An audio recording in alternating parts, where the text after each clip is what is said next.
Good afternoon and welcome back. It is January 26, 2023. My name is Mike Kelly. I am the chairman of the Johnson County, Kansas Board of Commissioners. I'd like to welcome everybody to our third and final committee of the whole regarding the rules of order. As a reminder, we have been going through these rules of order numerically and reviewing the proposed revisions from the subcommittee who spent a diligent and frankly large amount of time studying and then providing recommendations for us. And we appreciate the work that subcommittee has undertaken. So thank you, subcommittee. We have also been receiving guidance from Chief Legal Counsel Peg Trent as we walk through these rules and the proposed revisions. At this time, I believe we are on what is now page 14. Chair, could I please take the roll? And with that colloquy completed, I'll allow our clerk to now take the roll. Thank you. Commissioner Fast is at a business meeting for the county. She should return in a little while. Commissioner Myers. Myers, aye. Commissioner O'Hara. Here. Commissioner Hanslick. Hanslick here. Commissioner Ashcraft. Here.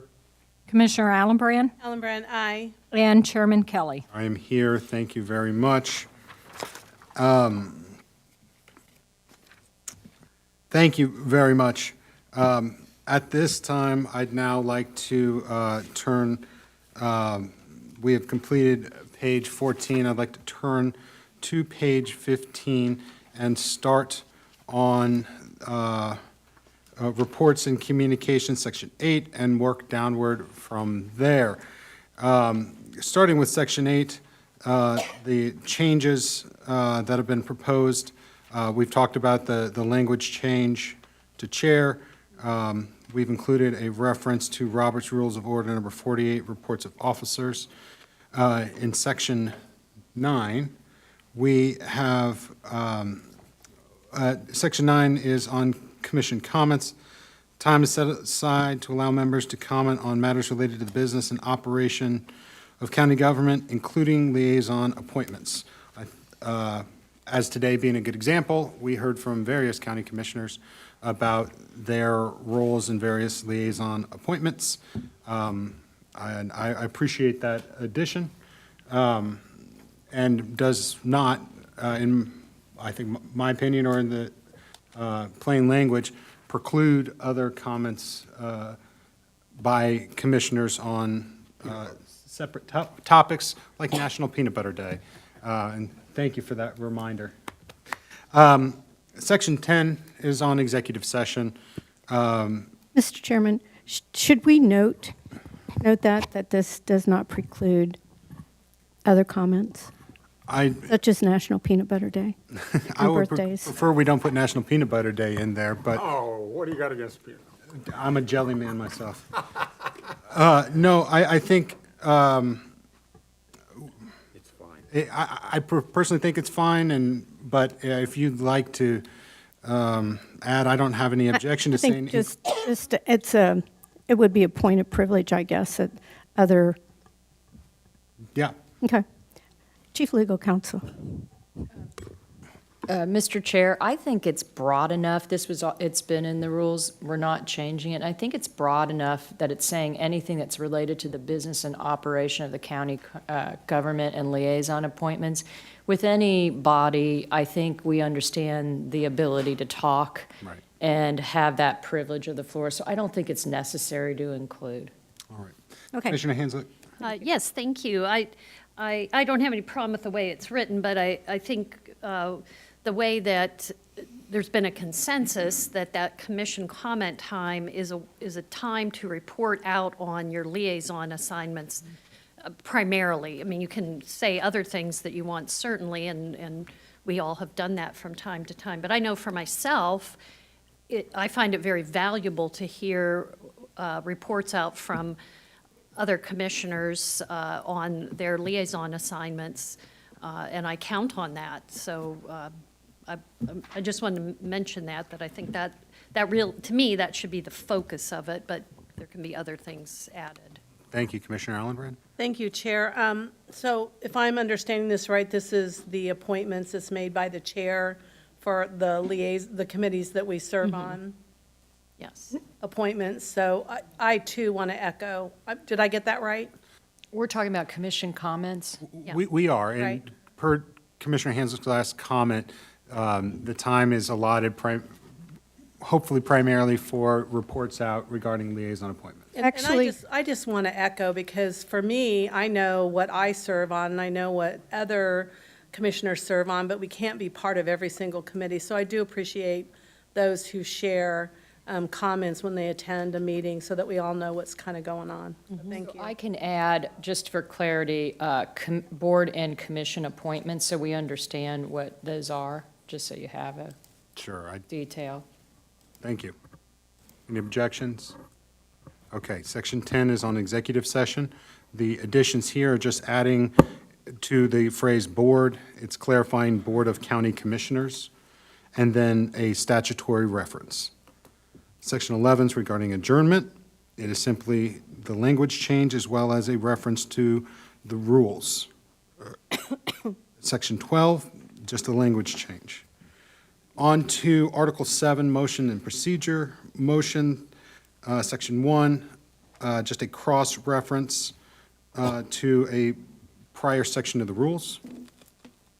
Section 2, there's no... I have one question. I know that Commissioner Ashcraft has brought this up before, and it's just how we are doing motions prior to hearing from the staff. And I don't know if it's appropriate to bring that issue up again here or not. Again, I just want to point out that appearances do matter, and when you don't allow the staff to present to the public and to us, and you have an immediate motion, it looks like that the decision has already been made. I appreciate that, Commissioner Hare. I know we had a long conversation about that last week at the end of our Committee of the Whole section. So if it's all right with everybody, I'd like to continue moving forward. So we can't talk about that. I'm just asking that we consider to allow the staff to present, then they don't present after the motion is made, and so it does not extend the time that each issue is talked about. We can hold our questions until after the motion is made, but at least to have the staff just let the public know what's going on, and then the motion can be made. And I appreciate your opinion on that, and I hope you can appreciate that we have a disagreement about that. I believe we spent time talking about that last week, and given that we have more than half to go, I'd like to continue moving on to new topics. So Section 2 has no changes. Section, Again, Mr. Chair. Commissioner Hare, do you have a comment Yeah, on Section 2? We're talking about motions and procedures, and I would just like to take a quick vote on if there is a majority on the board that would consider allowing staff to present prior to a motion. That's it. So that consideration exists under the rules, because it's a procedural matter, is to the chair. And again, I hope we've had sufficient comment. I think it was verbose comment and debate on this last time. And again, I'd like to continue moving on. But do we not have the authority to overrule the chair with a vote? So that is part of the rules. Right now, we're not talking about a motion to overrule. You're asking about the order of operations. We talked about that last week. In the interest of getting this done, we're going to keep going. Sections 1 and 2, the red line change there gives a reference to Robert's rules, and that's the only addition. And then removing the word note, but that's not a substantive change. Under Section 3, main motion, Again, just a statutory, or a Roberts Rules reference. Same on Section B, a Roberts Rules reference. Some formatting changes under subsection D, just to numbering. Section 4 is on subsidiary motions. Again, just a reference to Roberts Rules. Well, we're not going A, B, C, D, we're just going section by section? As we've done previously, when there are substantive changes, we discuss them. If they're not substantive changes, we've moved on. Is, And therefore, we're going to continue doing that in the interest of time and everybody's opportunity to comment on the proposed revisions. according to Robert's Rules of Order, 5418, each article or section is read separately, each provision being carefully explained by the chairman of the Bylaws Committee as described above. If we jump from section to section, I mean, we are being asked to adopt these rules, and maybe there is something in there that isn't changed that a commissioner might have an issue with. Mr. Chair, if I could interject here. Right Madam now, Chief we're Legal in a cow. We are not adopting anything. We're just walking through the subcommittee and then the legal department's review, my review, and going through the suggested revisions. You'll have an opportunity to vote at a regular agenda, and this is just recommendations. At this point, there's no recommended revisions where you see black. It's what was in the book from previous. The red is only there to show you that it was incorrect sites in the book, and we're trying to make it correct. I would just ask that we just go article by article, and if there's something that someone has a problem with, that we can discuss it. I appreciate that, and I think just in the interest of time, given that this is our third opportunity to review these rules, let's review the revisions now, and if you have recommendations or substantive additions to those revisions, I'd ask that you make them, but otherwise, this is just a review of the committee's work. Commissioner Ashcraft? Just a clarification, Mr. Chair. Sure. This is a cow, not a study session, so my understanding was if it's a cow, we could make motions and take actions. And am I No, you cannot take action. You're making recommendations to the staff or- to do for the something. board as a whole? Is that right? But can I add, but you could take a vote as a committee of the whole to recommend Right. for an item to come back. Okay. So is that what we did when we had the vote on the live streaming? Right. Okay. Section 4, subsidiary motions. Here, under subsection A regarding amendments, there is a substantive revision that, well, it's a language clarification, so I don't know that it's a substantive change at all, but it says that a pending motion may be amended by, and then goes through the different subsections. So the subsections themselves have not changed, but that prefatory language, which is not substantive, has been amended for clarification's sake. Commissioner Ashcraft? Just a clarification, and it's a procedural issue. Under types of main motion, a remand is not considered a main motion, it's just a subsidiary motion, because in the past, it's functionally been a main motion by the board. Had we been doing it wrong? Correct. You've been not following these rules of order and what you've brought out from the Roberts rules. Historically, it was technically wrong? Okay. Correct. All right.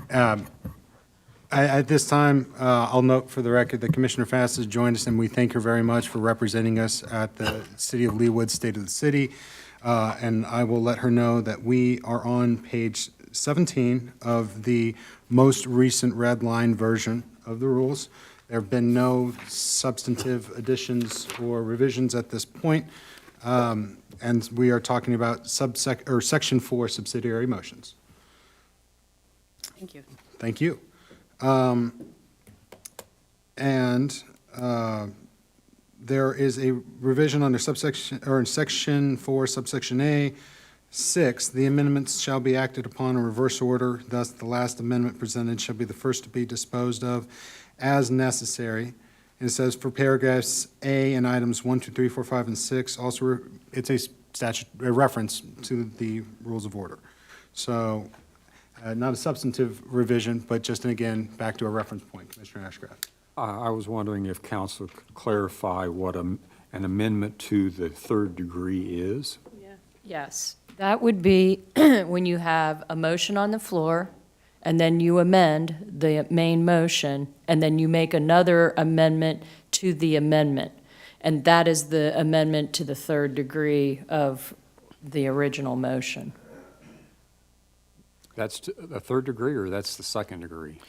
I know that it Amendment appears, to an amendment is the second degree. You can't, yeah, but you're Third time. making it to the third degree of the main motion on the floor. So you have a main motion, you do an amendment, then you have another amendment to the amendment, and you have to make sure that you've taken them in the order that they come, and you can't get another amendment third on the floor before you do the second and the first, if that makes sense. yes. Is that right? Yeah, I did that during the solar Yeah.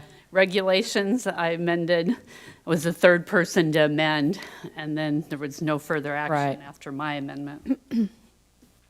Commissioner O'Hara.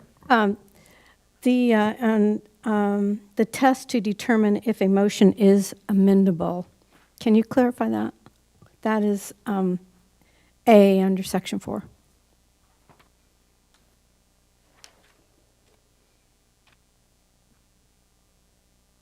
Page, where are we at? I guess I'm not sure, are we talking Section 4A? Yes. Yeah, Okay. I think it's I'm not sure, there's crossed out. amendment, I guess I'm not sure your question. It just says the test to determine if a motion is amendable. I just know that in the state legislature. I know what you're that- saying now. Yeah. Okay, I'm trying to give an example of what you've had. So if you have a motion, and what you're trying to determine, the way that it's phrased, you may not be able to amend it. And I'm trying to think of an example right now where that would be, and I don't have one off the top of my mind, but it has to be something that you cannot amend because of the way that the motion is phrased.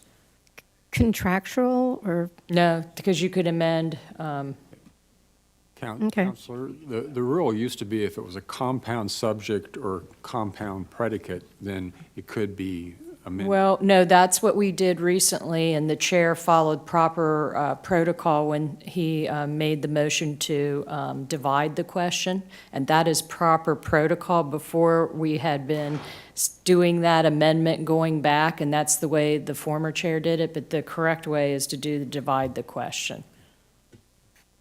We'll get to That the wor- same that North works for Star, me. right? You got a gold star, yeah.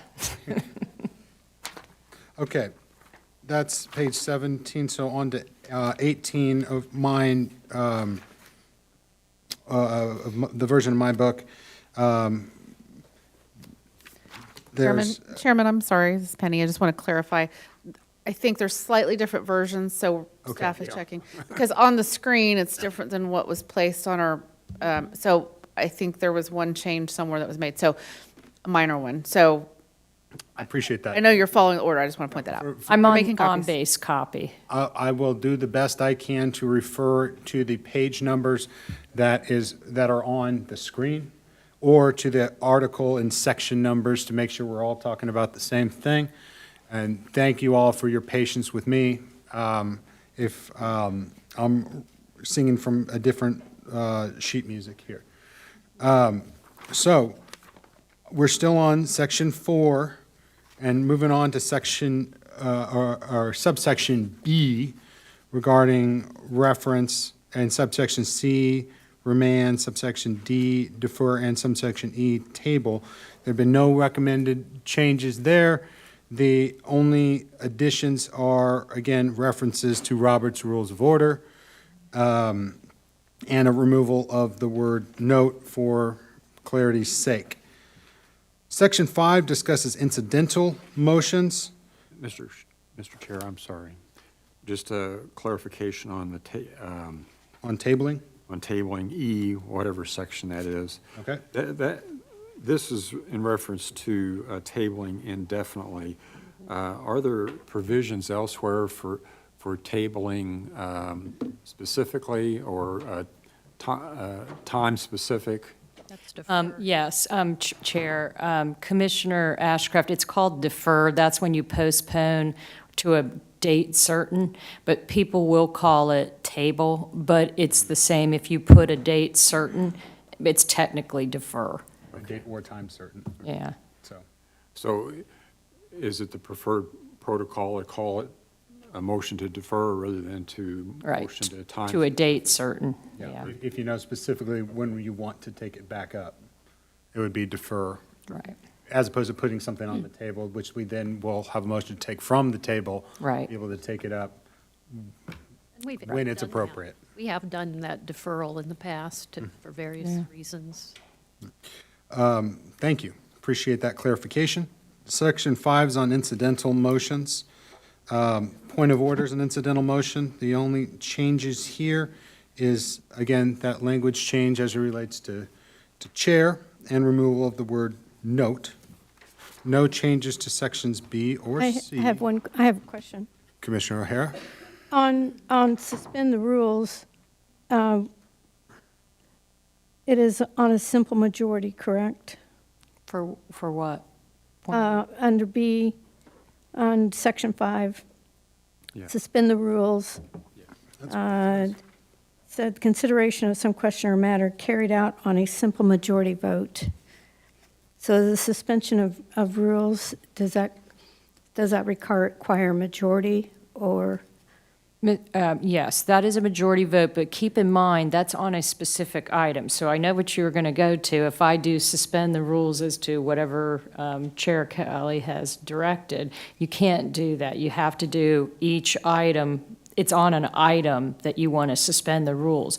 Ordinarily, you would see that if you needed some flexibility in what we're doing, or maybe we have now the order of the agenda, we can suspend the rules, but the chair has the authority to move things around. So it's just generally a tool to do away with a procedure that we have in here. For Okay, that one but it item, requires- one meeting, Yes, but it requires a a majority. majority. Okay, thank you. Section C is on dividing question, and we've talked a little bit about that. There's no proposed revisions. Section 6 is on privileged motions. There's a reference to Robert's Rules of Order. Section A on call to question, there's no proposed changes, just removal of the word note for clarification's sake. Section B is on executive session. Section C is on recess. No proposed changes. Section 4 is on adjournment. Did you have a question, Commissioner Ashcraft? I did. If you want to finish your thought, please do. I was just, let me finish this one and we'll get to you. The changes in adjournment is only, again, the language change and a reference to the rules, Robert's Rules of Order, Section 11. Commissioner Ashcraft? Well, on this section, actually, two questions. One, just a clarification and call the question. Is it the chair's responsibility to determine, this is call the question, section A, that the issue no longer requires debate or is exhausted? So is that the chair's rule? No, that's the rules that have been in the rules for, this has never been changed, but No, but I basically mean, there's. making the determination that debate's been exhausted. No, what happens is someone can call for the question, debate stops immediately, there's no second, so you don't need a second for that, and it just moves it directly to move forward with the vote on the motion on the floor. Commissioner Allenbrand? I'm sorry, then I'll come back. Well, okay. Thank you, Chair, and thank you for clarifying that, because I also had a question on that. And And just because I need to get a book of the rules, what is privileged motions? Could you just like very quickly just give me, what is that? Well, there's different types of motions, incidental, main motions. Usually you can think of it in the line, a main motion to bring an item onto the floor for discussion or debate. Then there's rules that come, the second one are incidentals that go toward those rules and how we bring them onto the floor. And then the privilege motions are motions that take us into uniqueness of like executive session, recess. It's just, the terminate the meeting. Clarifying. I guess I clarified, but just kind of, it's an overview. Yeah. Commissioner O'Hara, then Commissioner Myers. Thank you. So this is the problem with having a motion prior to having the staff present and questions asked, because after the motion is made, the question can be called and it cuts off debate. And this is extremely problematic. So how do we guarantee that debate is not stifled because one commissioner can call the question before this issue has been adequately questioned and the commissioners get the information that they need prior to making a vote? That, Mr. Chairman, that is the problem. That is why Commissioner Ashcraft has been very adamant about requesting that this continue to be so that the robust discussion is not cut off. No, I appreciate that, and again, appreciate that we've had this conversation last week about the pending motion and about the opportunity to have debate and staff presentations, as well as the duty of the chair to accept said motions and to allow robust debate. And we're going to get to debate here in just a second as to, what qualifies debate. So Again, can I finish, please? Thank you very much. So now that we have gone through the process and have understood that the chair has the duty to accept the questions, there can still be a robust opportunity for debate, for questions, and for staff presentations, even while a motion is pending. So, and as it is in our rules and the rules of various other commissions who follow said practice, it clarifies discussion, and I feel that it's appropriate and within the rules. So just having gone through that, I would appreciate if we don't continue to try to retread the same. obviously, I do not understand how we can have robust debate if someone has the power to call the question at any time after the motion has been made and seconded. That's an oxymoron. Those two things cannot coexist. So is it my understanding that after a motion is made and it is seconded, that any commissioner may call the question? Is that correct? Second's not required. Mr. Chair, if I can, I think Go ahead, we Mr. already took a vote on this issue in the CAL, so now we're rehashing something we've already considered. But the bottom line in all of it, you can call the question after everything, and then you're accountable to your voters of why you keep calling for the question. What usually happens in a board is if a question is going on and on and on, and we're repeating ourselves and not making any progress, that's when the purpose of using the call of question. Yes, you are correct, it doesn't take a second. Yes, you would move on. But to say if someone is from the dais abusing the process to call for the question to make your point that you want it procedurally, something laid on the floor a different way, then, I think we have other different issues that would need to be addressed by the board. So the point of order is basically what it's saying to get to the point of we've already talked about it, we need to move on. What are we talking, point of order? No, or call the the question, I question. mean. Call Call the the question. So somebody it could be you're abusing the process by doing it just to get over not having a debate. All right, Commissioner Myers, you were next. So my argument or my question is, I want to have the opportunity to have my debate input. Right. And so is that relied on the chair making a determination whether he's going to accept the called question or not? And, So the It's an automatic. It's an automatic. and so The that's chair what, recognizes the person to make the motion. However, if there has not been debate and other people have their hands raised, the chair goes to the people who have not had an opportunity no. to participate in debate. Yeah, someone has to be recognized to be able to call the question. Once you recognize the caller. Right. Done. But that doesn't preclude the chair from going to people who have not had an opportunity for debate to then comment or debate before recognize somebody. Counselor, that's not how this reads. So No, clarify and that's that. what Robert's rule says. As soon as someone you recognize someone and they call for the question, at that point, you have to call for the question, debate stops. But what I'm getting at, it's abusing the system when you call, but what, Commissioner Ashcraft, what's going on though, is you're abusing the system if you call for the question when there's been no debate. And that's accountability to the citizens and to the other commissioners that you're misusing a motion, a privileged motion, in a manner that is cutting down debate. Debate is, and you shouldn't be asking questions of staff before a motion's on the floor for debate.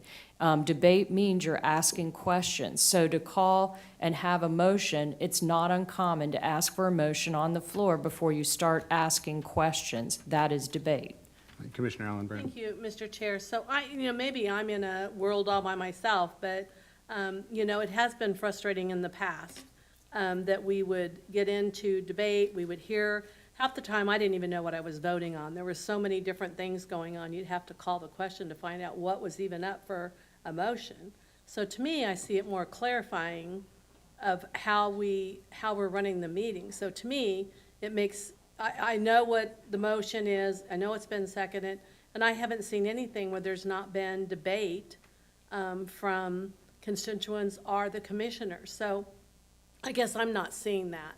So I just see more clarity, and maybe I'm not understanding, but that's what I see. No, I think you're understanding it. It's just different styles for different, I've been in other commissions and boards where they've done the similar, so. To me, this is tyranny of the majority over the minority. I think that is a little hyperbolic to call it tyranny, because regardless, you have an opportunity to vote on the question, and then the majority is going to rule on the question. It's a tool in the toolkit. You'd hope it wouldn't be utilized by any of us improperly or in a pecuniary fashion, but it does, as Commissioner Allen Brand mentions, limits debate outside of a motion, and then precludes a second bite at the apple to continue to debate, say the same thing twice, once a motion is pending. Anyway, and again, having now rehashing old ground that we went through last week, let's continue onward. Mr. Chair, Commissioner Myers. sorry, the thing that I kept saying though, or what I wanted to make sure that I was going to have the opportunity to be involved in the debate if I wanted to be, and I was assured that would be the case.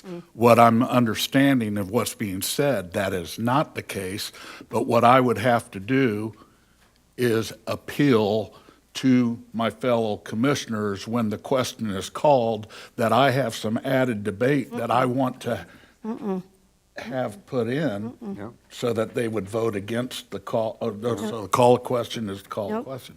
And that's where I get rub. concerned, is that then I am limited on the participation of the debate. Chair, if I may, if you have, let's play this out in a fact pattern, and you'll see, you're going to get to the same place. And I want to show an example. So, the former process where you have staff come on, staff makes a presentation, then everyone from the dais is asking questions, and they say those questions, it can go on for 15, 20 minutes. Some commissioners speaking more than others, not giving an opportunity to the others. Then a motion comes onto the floor. Once the motion comes onto the floor, then we have the same debate over again. Oh, yes, saying the same things, repeating the same questions, because it's part of the official record now of the motion and what the debate was. Then once we get to the debate, then people will call for the question. They can call the question once the motion comes on the floor. There's nothing to call for the question at that point. But with the motion now on the floor, it's actually, you have staff make a presentation. You put the motion on the floor, then you have the staff make a presentation. You're then having debate on what the staff says, and anyone can call at the same time. Debate, this question can be abused. So I'm not sure I see what, let's say you didn't ask a question of staff, the question comes onto the floor, someone calls the question, you're out of luck to ask questions. So you're going to have the same. Absolutely. After a motion is pending, the rules, this is not a change in the rules. No. This exists, and it exists in just about every other board or commission across the United States and probably elsewhere. But it is a tool, again, in the toolkit that allows for moving along if somebody is unnecessarily prolonging a debate or introducing dilatory motions, et cetera. It's not to be used to preclude debate that should be robust and active. Commissioner Ashcraft, and then finally, we're going to move on. Well, Mr. Chair, I think we'll move forward disagreeing on this. I understand your assertion. I would just offer that the counselor's overview, I think, misses a couple important dynamics in terms of introducing the topic, because the normative practice for us and most boards that I'm familiar with is to have that introduction by staff.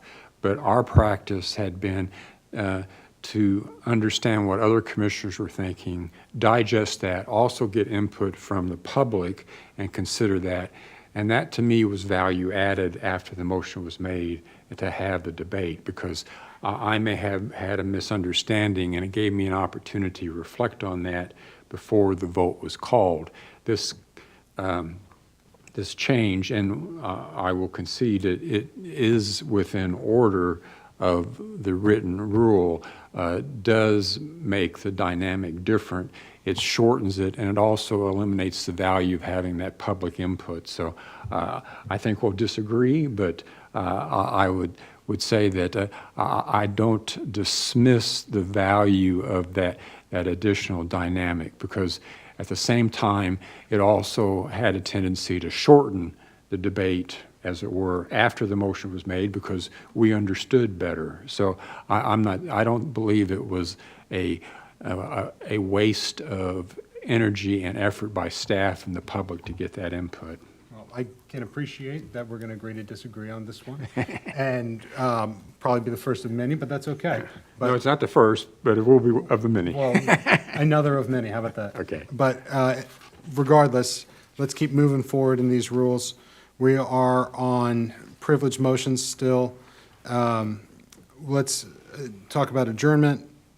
I believe that's where we were. Adjournment has no substantive changes. Again, just the references as well as the changes to from chairman to chair. Section 7 only adds of county commissioners when we're discussing the board. Again, just the changes to the chair, which we previously discussed. Section 8, Mr. Chairman, Commissioner Ashcraft. there had been some discussion previously about when commissioners can make motions, when it's appropriate to do so.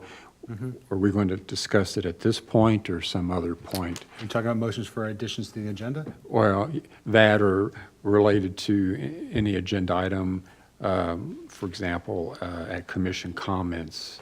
There have been some that we've had some contention on about adding, but in the past, we've had motions during commission comments. Right, and we're Is this addressing covered that this? later. Okay, thank you. No worries. Okay. Section 8 regards debate. And there are, in subsections A through D, there are no changes other than, again, the language change to the chair. Subsection E, again, just the change to the chair, as well as reference to Robert's rules, as well as Section 3 within our rules. Section 9 refers to voting. There's one addition. It says that members shall be called in district order as the clerk determines. That's the addition. So I'll ask whether it be, Where are you? okay, I'm on Section 9.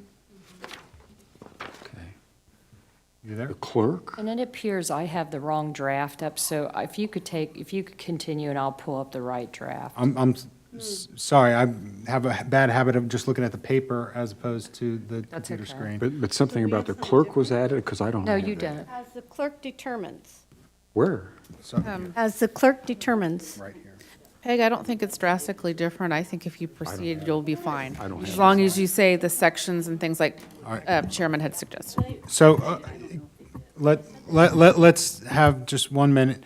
If it's okay with everybody, I think we all need to be looking at the same thing in the fashion that is most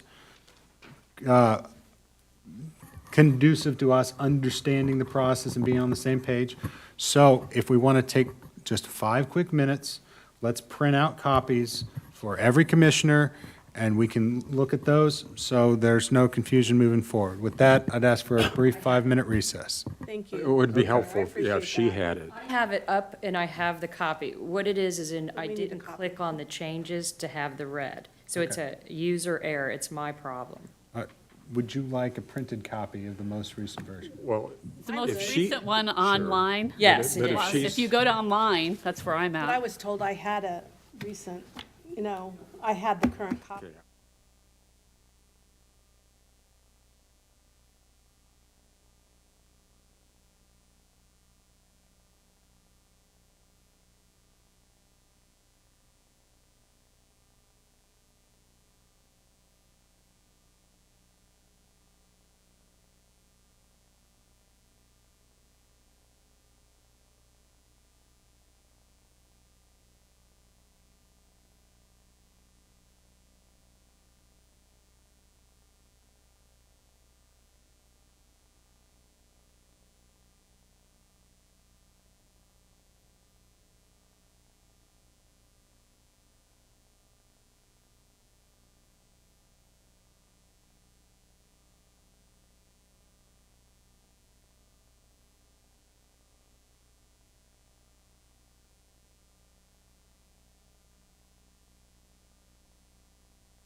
Shirley.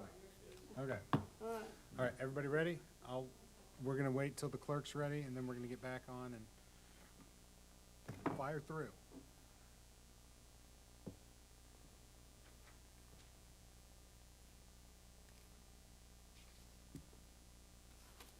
Peanut butter when you need it. It's difficult to So- debate with peanut butter. So the intent is Well, to that could keep be it a in good district thing. order, because at one point there was some discussion about, jumping it around. So the intent is to keep it in district order. I'm going to ask them if that was their intent. and then we Okay. can discuss I mean, I it. don't care. You're going to be last anyway, you don't Yeah, care. I don't care, but I know. there's other- You should go first from now on, as Okay. chair. I think that's fair, once in a while. Terrible time to give up sugar. That's what coffee's for, right?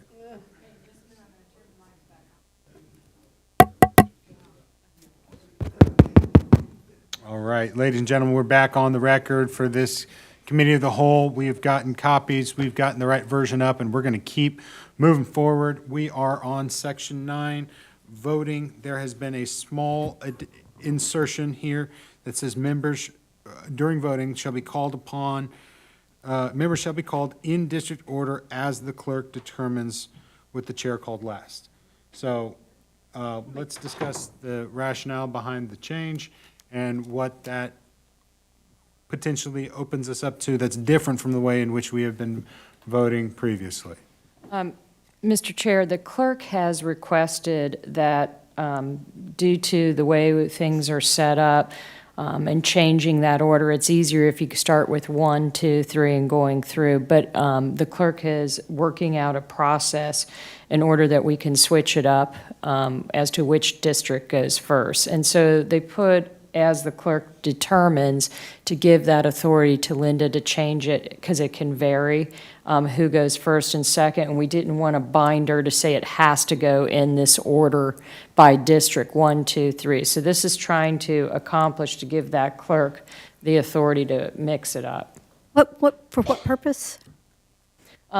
Generally, and later on, we added a section the committee did for passing. Sometimes you want to hear what the others are thinking before you vote, so you could pass. But other times, you know, if you're always the first one, it's kind of, you're listening to what your colleague went. So what you're trying to do is to give an opportunity to other commissioners to have an opportunity to vote before you. So, just an equitable issue based on commissioners Equality? all being the same. Commissioner Ashcraft? Clarification, what would be the protocol if a commissioner wished to change their vote before the total was recognized? Mr. Chair, it's in here that you could go before the chair calls the question, you know, gives the final vote, you could ask to change your vote then. But what's the protocol? A point of order, point of privilege? I think Hey, I as, want to change my vote. yeah, you say, Mr. Chair or Chairman, and you ask for recognition before I'd say the results are 7-0. Is that correct? And confirm with the clerk.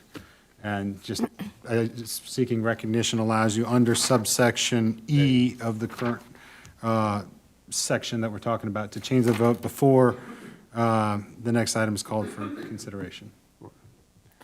Commissioner O'Hara. Thank you. When we go forward, I have a recommendation on D. Okay. Well, are there any more questions as it relates to that prefatory section for section 9? Commissioner Hanslick? I Yes. just had a question. I'm assuming that when we're talking about going in order, it would either be 1 through 6 or 6 through 1, that it wouldn't be like, I'm going to start with 3, or I'm going to start with, just so I can anticipate, so I'm not, I'm first, okay. So I'm going to ask the clerk, but I think what would happen and what would only be possible, given the constraints of the systems in which we work, is that for any particular meeting, we'd vote either 1 through 6, or 2, 3, 4, 5, 6, 1, or a preordained order for that particular meeting, and it would not change during that meeting. Okay. This just gives us that flexibility. Should we wish to use it, we might not ever want to. But it gives that opportunity. But as I understand the abilities of our system, that the way in which you vote for any particular meeting won't change and can't change item to item. Okay, that answers my question. Commissioner Thank you. O'Hara. Yeah, just on item D. Haven't gotten there yet, but Well- we're going to call on you first when we get there. Commissioner Ashcraft. Just a clarification for me, there's no conflict between item A and item E under section 9, is there? Could you please repeat that? Section 9, voting, item A and item E, both are talking about the results of the vote. There's no conflict there? So I guess the conflict that you're reading is whether or not it's before, and I understand, but I want to make sure I state it correctly so I understand. Before the results of any vote is conclusively stated, as opposed to before the next item is called for Correct. consideration. Because So- there's Yeah. a gap there potentially. I was just wondering. Yeah, no, I think that's a fair catch, and I Yeah, think. and that's been in the current rules and Well, has that's not been fine. I changed. mean- but, yeah. But let's No, I believe clarify. you are, Yeah. correct. There is, So- they do conflict. So I would suggest that unless there's any objection, that we change subsection E to say, any commissioner may change his or her vote before the result of the vote is conclusively stated by the chair. Or do you even need E? Or, Delete it. yeah, I guess you could delete it altogether. That's just as, Do you- yeah, yeah. probably duplicative to even have it there. Any objections, just deleting E, subsection E. So we want to adopt subsection E. We want to delete subsection E. Because A and E seem to. Well, I conflict. understand, yeah, I understand that. But if you wanted, so we're saying that we have to change our vote prior to the chairman announcing and then strike section E. Right. Okay. Okay. We'll instruct staff to make that, or recommend staff to make that deletion. Thank you. Okay, subsection, any more questions on the prefatory section of subsection 9? Yes, Commissioner O'Hara? D. We're getting there. No, I'm done. Okay. I got a question I had a about F. comment, but it's gone so far back that I'm just, whatever. Are you sure? Okay. Yeah. All right, subsection A, no substantive change, or B, just a reference to the rules. Subsection C, just some numerical changes. Subsection D, Commissioner O'Hara. Yes, so it says, "There shall be no voting by proxy on any question. Only those members in attendance shall be allowed to vote, including those attending by Zoom." I want to make sure that attendance by Zoom, that your votes are, that you are considered in attendance and that your vote counts. I think that it's important that we all recognize that here. My hesitation of saying the word Zoom is, given that these rules hopefully will last longer than the next 6 months, is Zoom may not be the platform in which we use And/or- for participation.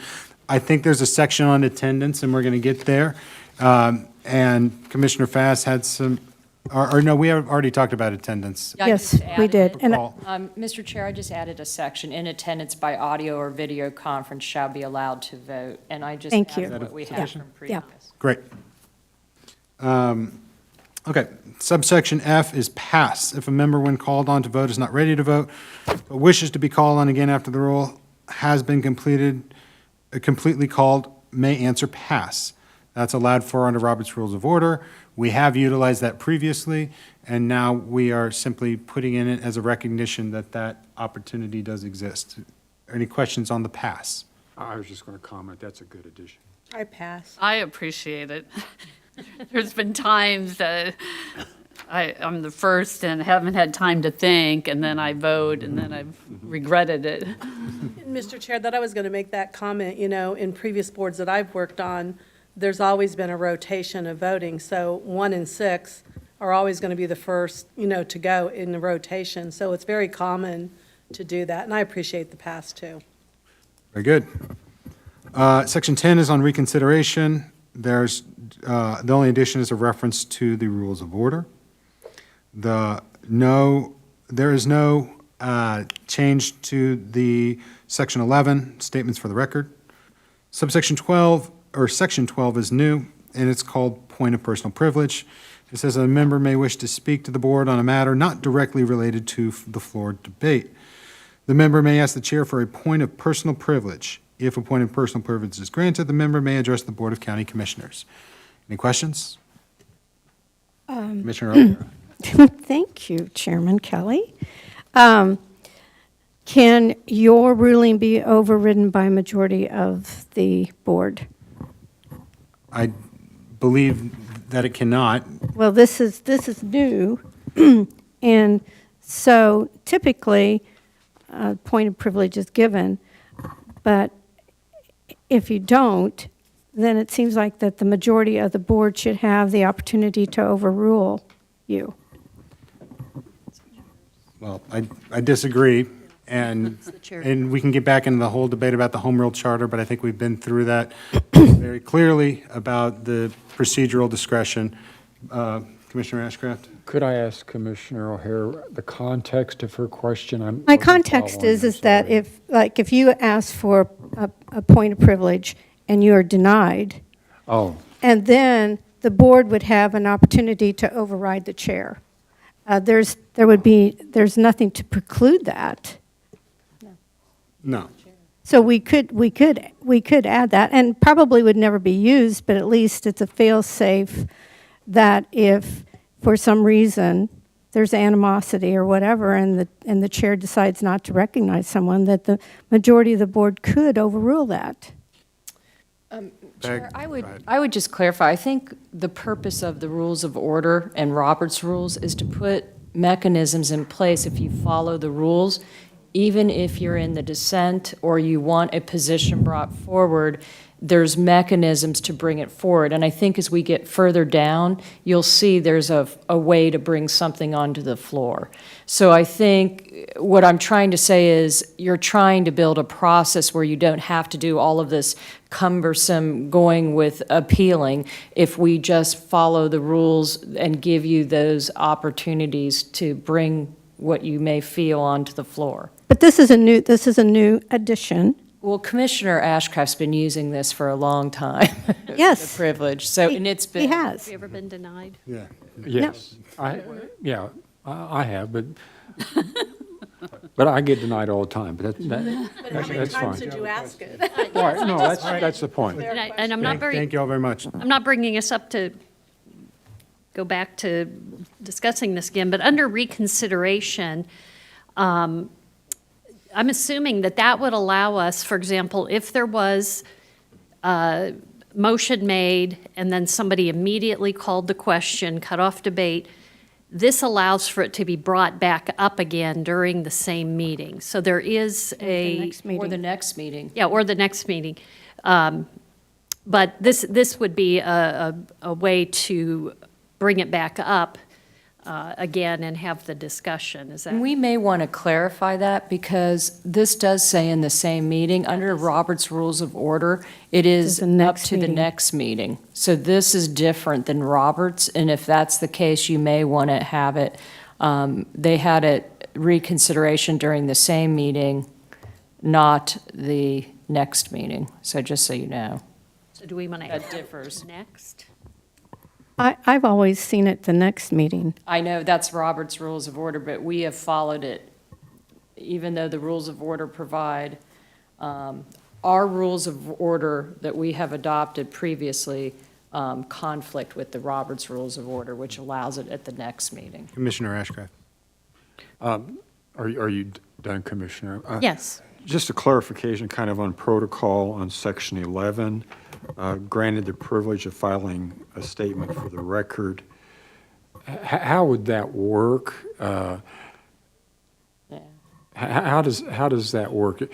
If I would say, I'm support this, but for the record, I have this reservation, then do I have to first get approval from the commission to then submit it in writing what my reservation is, or? It And that's says how- with the consent of the BOCC. Right, but is that when the concern is expressed or when it is submitted?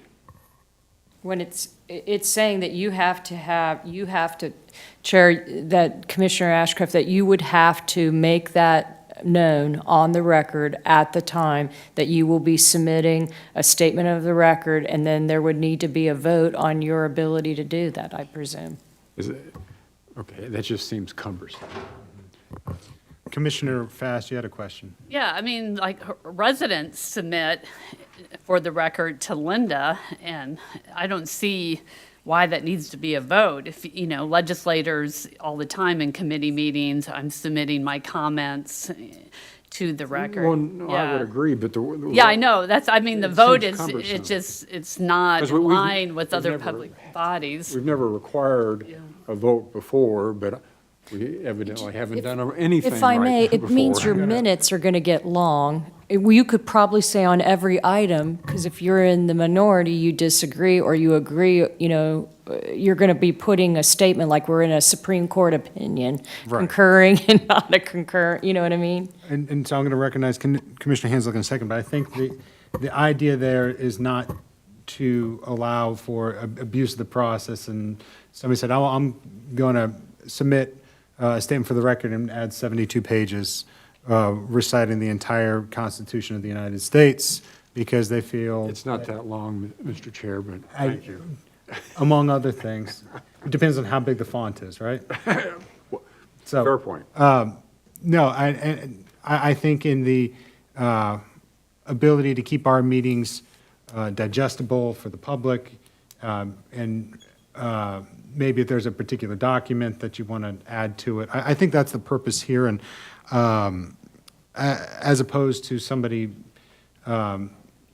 utilizing additional time to recite, and given that our rules have a suggested time limit on debate, give an opportunity for somebody in the minority to be able to provide that as a courtesy to fellow commissioners and to the public who's trying to digest the meeting, that this opportunity does exist. I think not precluding the opportunity for folks to do that, but providing some mechanism to approve it makes sense just to prevent the potential abuse of it. That's my opinion on it. Commissioner Hanslick, you had a comment? I was just going to say, the only time I recall this being used or similar, something similar was when a commissioner was, wanted to make a statement because it was his last day and he had a long statement and then he asked that it be included in the record. I would hope that commissioners would not use this as a way to make statements about an issue that really should have been brought out in debate, because that's transparency. Not everybody's going to go back and read every word of the minutes. So I would hope that this is used very sparingly. I think there may be times, for example, maybe someone is ill, can't be here, but they wanted to just say, you know, I although I'm unable to be there for the vote, I fully support the board's decision on whatever. So I hope that this would be used sparingly. Otherwise, we may have to reconsider how it's written.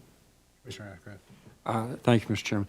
Well, since I've been on the commission, the insertion of for the record has been a handful of times, okay? I mean, it's come up, and it's, my thought process is it's always in the context of, I support this, but with reservations, and I want the public to know that I had reservations.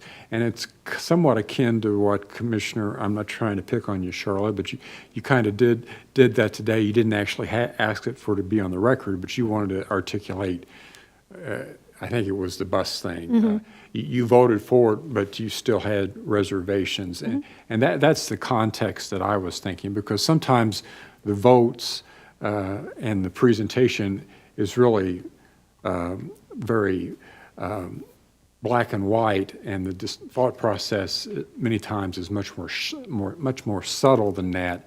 And you want some recognition that, yes, I'm supporting this, but I have reservations. And that's where I was coming from. Can I ask you a question? Have you ever been denied that opportunity? Or have you ever seen that opportunity denied?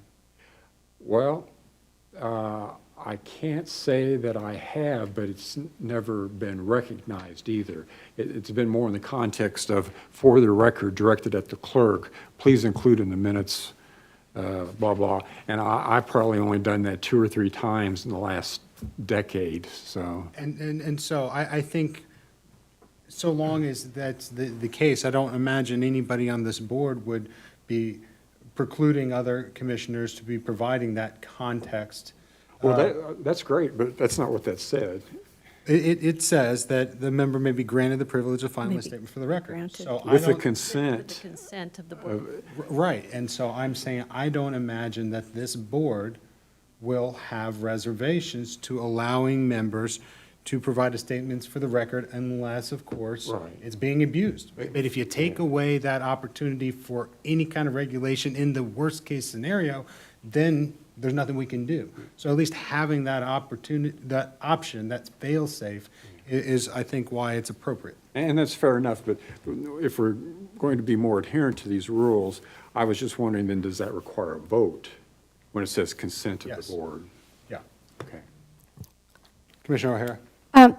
Back to the reconsideration, I think that we need to have a motion to direct staff to put that in line with the Roberts Rules of Order so that it's the next meeting and not within the same meeting. I could add same or following meeting. Commissioner Hazlett?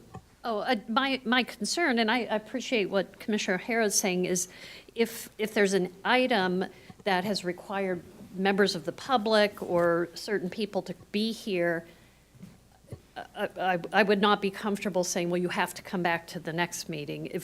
I would like at least the option to bring it back at the same meeting or the next meeting would be okay. But I'm just thinking of the people that may have had to travel But it to takes get here. it's a supermajority to bring it back to reconsideration. And I know that in the state legislature, it's the next meeting. And if it's the Roberts Rules of Order and that's what we're following, I would think that we would want to be in adherence to that. And to your point, that this would be a backstop for people who called the question before debate, that same person could call the question again and cut debate off. But, yeah, I like or the following meeting. So do you want me to add Same or the following? following? Is that more palatable? That's what she put there. Are you okay with that? I just added it. Yeah, is there any objections to that language? That's fine. Okay. Thank you all very much. On to Committee of the Whole. Well, we're really experiencing that today and for the last 2 weeks. The revisions are simply adding of county commissioners to Section 1. In Section 2, just that language revision regarding chair. And that's regarding proceedings of the Committee of the Whole. Section 3 discusses the purpose and business, only the change regarding the word chair. Public participation, no changes there. Okay, hang on just really a second. I'll One slow second, down. please. All meetings of the Committee of the Whole shall be open to the public. Okay. All right, thank you. Thank you. All right, Commissioner Ashcraft. You almost said O'Hara, I didn't you? did. Thought process about why we restrict public comments at Committee of the Whole. Because there have been some that, and who's public and who's invitee, it gets gray sometimes. What's the thought process about a blanket, the public shall not be permitted to participate or offer comments? Let me take a shot, and then I'll defer to our Chief Legal Counsel. I think it's because, given that no binding action is taken at the Committee of the Whole, the public will have an opportunity during an action agenda to be able to comment upon the items at that time. Additionally, in the second part of that section, there is an opportunity for public participation when desired. And so if it's something on which we would like to have public participation, there's that mechanism. But given that there's an opportunity at future action meetings for public participation, and that this is a generally work session amongst the commissioners, that we try to keep that in mind and try not to break the flow so much. And I'm sorry for the ineloquence of that phrasing, but that's my understanding. Counsel, is there That's correct. anything else? Okay. And I put up the purpose and business, which reiterates what you were saying, and you noted also in public participation, you have that option to invite outside individuals to come in when necessary for you in making policy decisions. Commissioner O'Hara, do you have a Thank you. question? Yes, just real quick. The Committee of the Whole designated as a public forum may be scheduled. So what's the procedure of designating a Committee of the Whole as a public forum? You mean how is it convened? So in section 1?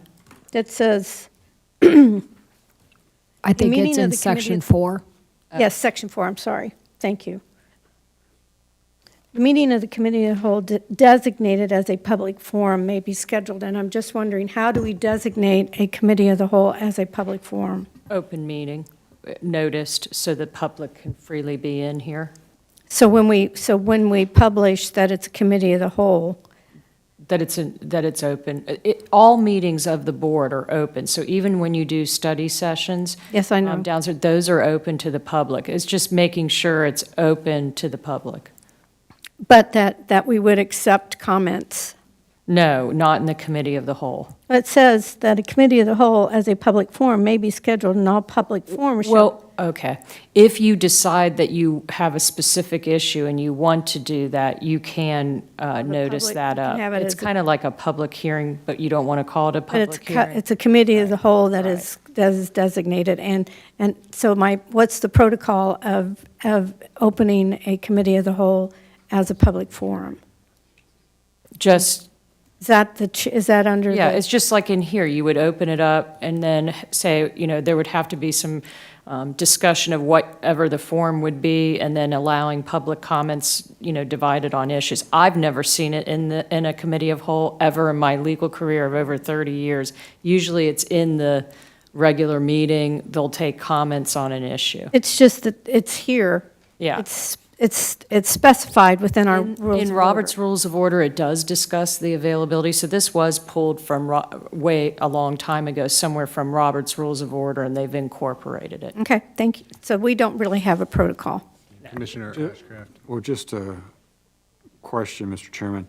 We might want to look at that section a little bit, because the second sentence says, public shall not be permitted to participate, but then later on, it does allow under some circumstances. We may want to clarify that, or maybe make it a separate section to designate that as a kind of a different circumstance. To me, it's a little bit confusing in the reading. So I understand the confusion. Let me try to clarify. I think it's, again, when you talk about these rules, a lot of it provides flexibility and provides a tool in the toolkit for unique circumstances. So if we were having a committee of the whole, and we wanted to get public feedback on a unique item, or if we wanted to have help from subject matter experts, that we could so designate prior to calling the committee of the whole,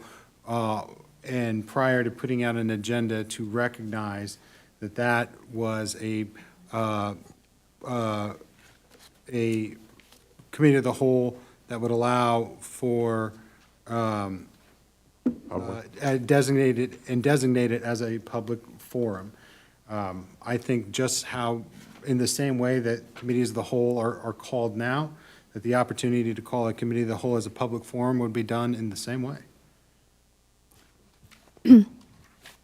I'm comfortable with the way it is. Yeah, and it says "are desired," so it's leaving that flexibility. I highlighted that there for you to see. So I think it does distinguish between the two and giving you that flexibility, the way it's written. Commissioner O'Hare. And that would be required to be in the public notice, correct? Right. All right. Okay, actions and decisions. No changes in subsection A. That the committee of the whole doesn't take formal action. Subsection B, the only change is the addition of the word "of county commissioners" to board. Subsection C, no change. Section 6 is on conclusions and reports. No change. Subsection, and so Article 8, previously committees, is now given the addition of subcommittees, and to clarify subcommittees to committees.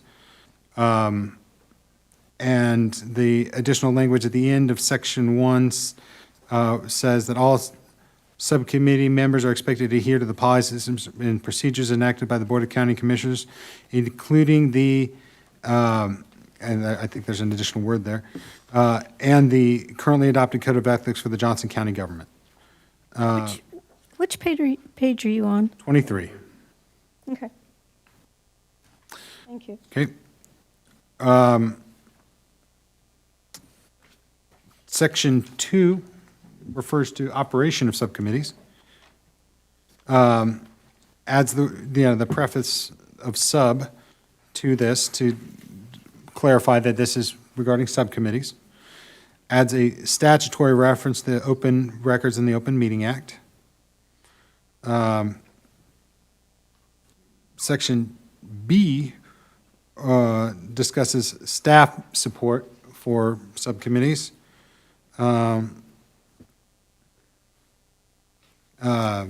No changes to Section 1 other than the addition of the preface. Section 2 recognizes that the county manager manages and coordinates the provision of professional staff support required by the subcommittees. But again, the only change to the rule is that preface of sub. Mr. Chairman? Commissioner Allenbrand. Thank you, Mr. Chair. So I just want to make sure I understand. So on those subcommittees, we have subcommittees, we had a housing committee. So who determines how much staff time, because I just think we need to probably tread, and is that up to the county manager? Who determines what's involved in those meetings? And maybe I've missed it somewhere, and I just want to clarify.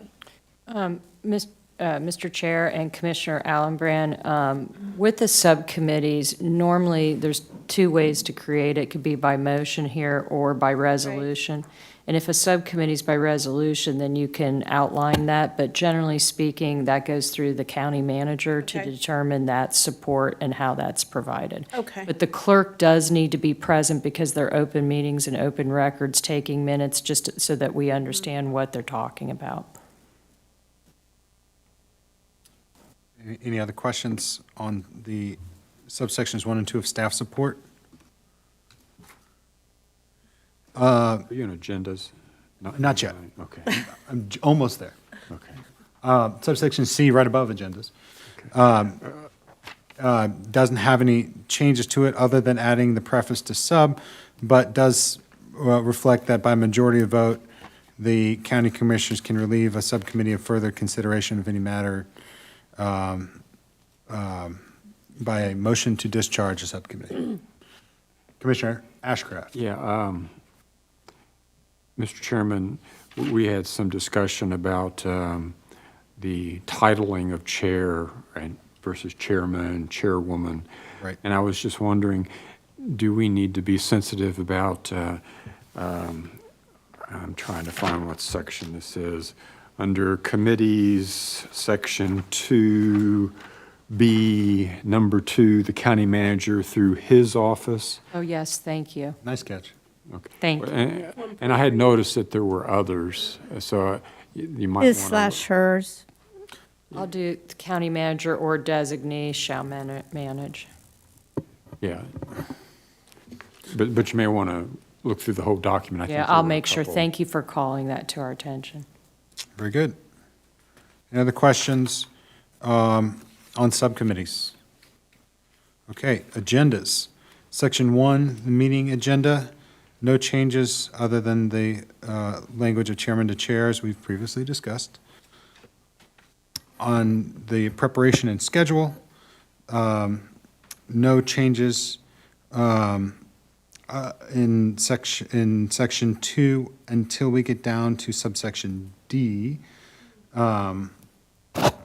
Did you have a question before that? Yeah, Commissioner Ashcraft? on section 2A, a request, and this may exist, but I've asked for it and I've struggled with it for some time. I would encourage us to, the briefing sheets you use, the format's fine, I appreciate that very much. It would be helpful as a consumer if you would identify if there are appendices and what those appendices are.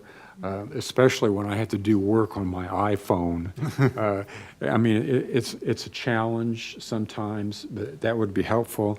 And second, somewhere in the rules or in operating procedures, a clear understanding of, many times it says what the legal department does, budget and so forth.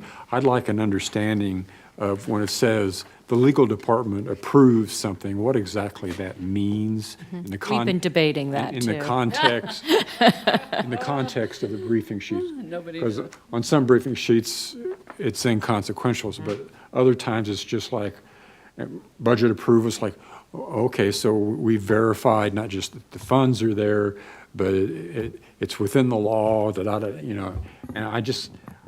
I've always struggled with that. Okay. No, I think that's fair, and I think that's good direction for the legal department as they're preparing their briefing sheets, when appropriate, to have a little bit more. Well, it's not just legal, but it's all those. Well- I'm not picking on. No, I Okay. appreciate that. Thank you. Okay, section 2, item D. I think the change in section D was just to restate the line that had been removed regarding the discretion to remove an item from the agenda. Is there another rationale behind the change that maybe I had missed? No, it's just to speed up, because what was happening, Chair, is that we weren't allowed, so we'd have to bring the item back on to vote to remove it or to move it to another meeting. This, if you knew it's not ready, you should be able to pull it off because you don't want it to go forward yet. So that was the only reason. And then it was kind of convoluted what it says in the language. So it was just to clear it up, to give that authority after it's been through agenda review. If it's not ready, you could pull it off. Is that sufficient? Okay. All right, subsection E. Peg, why don't you talk us through subsection E, because this has been a change since the last week. And I want to thank Commissioner Fast for bringing this to our attention. Thank you, Chair. As you noted, I think there's been discussion about how to add an item to the agenda by members of the board. And the chair has discretion if earlier in the document, that if you go to the chair can add it automatically. So the chair still has that discretion or not to do it, but this provides another tool to members of the board. And I took the language from Commissioner Fast provided and kind of changed it a little bit. And basically that a member can request in writing to the chair that an action item agenda be added for consideration at a later Board of County Commissioner meeting. But there has to be exceptions, because we can't keep bringing back items that have been previously voted within this term and reconsidered, so we added reconsidered. Or if it's a contract that's out there that's already binding, where we've already paying money and we're performing under it, those cannot be brought on. However, so the chair would automatically look at that to see if the item that you put in writing, so you have to be detailed what you're asking to be added to the agenda. Then the chair would determine if it meets this criterion, and if it does, if it meets it, then it would be placed on the next available agenda. So say, for instance, today, we were to ask to have a discussion on, I hate to say this example, but 199th Street, and about banning trucks, let's just say hypothetically. We would say, hey, that's already been voted on, so we're not going to bring it forward. However, let's say it's about that we're going to ban, we're going to remove the ban and allow trucks again. So that's an item for discussion. It's a new item. And I would probably argue that that may have been previously voted no, but there would have to be more given in the reason why to bring that forward. So you'd need to give a reasoning and why you're wanting and what's the purpose. That then would go to the board, the chair would put it on the next meeting, so we'd put it on next Thursday's meeting for this board to vote whether this should be added as an action item in the future meeting and designating when. This provides ample amount of time for if we do put it on the agenda, that staff can vet it, can really get the information you need in order to make a consideration and legitimate discussion. So we're not just adding a motion in the middle of your commissioner comments or here, let's do motion to do this. This provides ample amount of time that you provide the item, it's reviewed, and then it's taken to you as peers as to whether you want it added and do it. But staff isn't doing all the work up front, or, because we don't know if this is an action item that can be considered. Thank you very much, Peg, for putting this together. I think another rationale behind the language here is transparency. That way, people have an opportunity, if it's an issue that is very important to them, that they aren't sideswiped by the commission voting on something without them having an opportunity to have knowledge thereof or input thereon. So I think that by providing that it will be considered at a future meeting, gives us the requisite time for not only staff consideration and due diligence, but also public notice.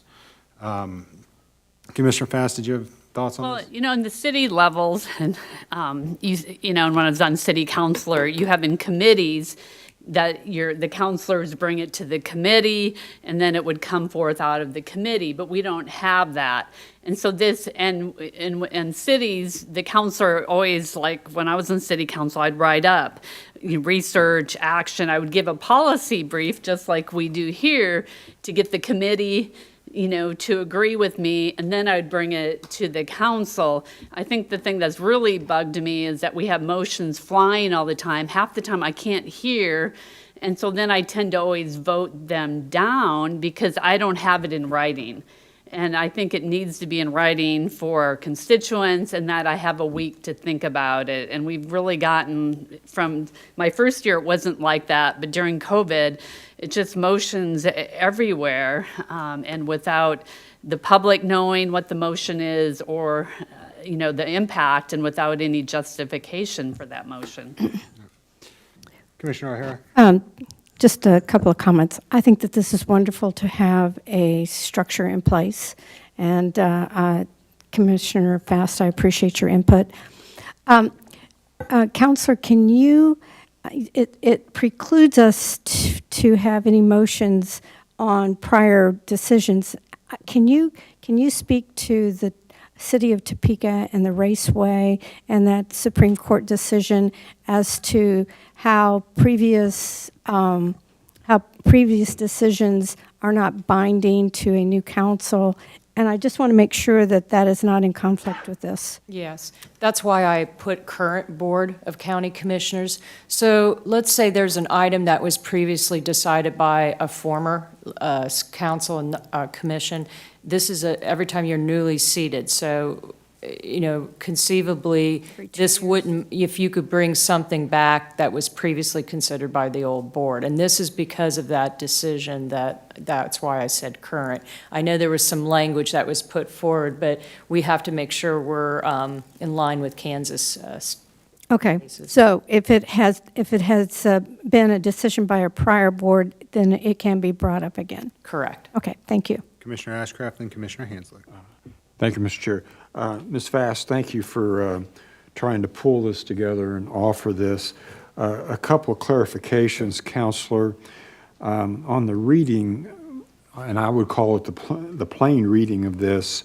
The first sentence says, have been previously voted and considered by the board. Should that be or rather than and? So it has to be voted and reconsidered. Yes, it could be, It should be think or. of it that they could be separate, so yes, they could. It should be or, It I would could be think. and or, Yeah. so previously voted, So, and The second point is, in the second sentence, if the chair determines that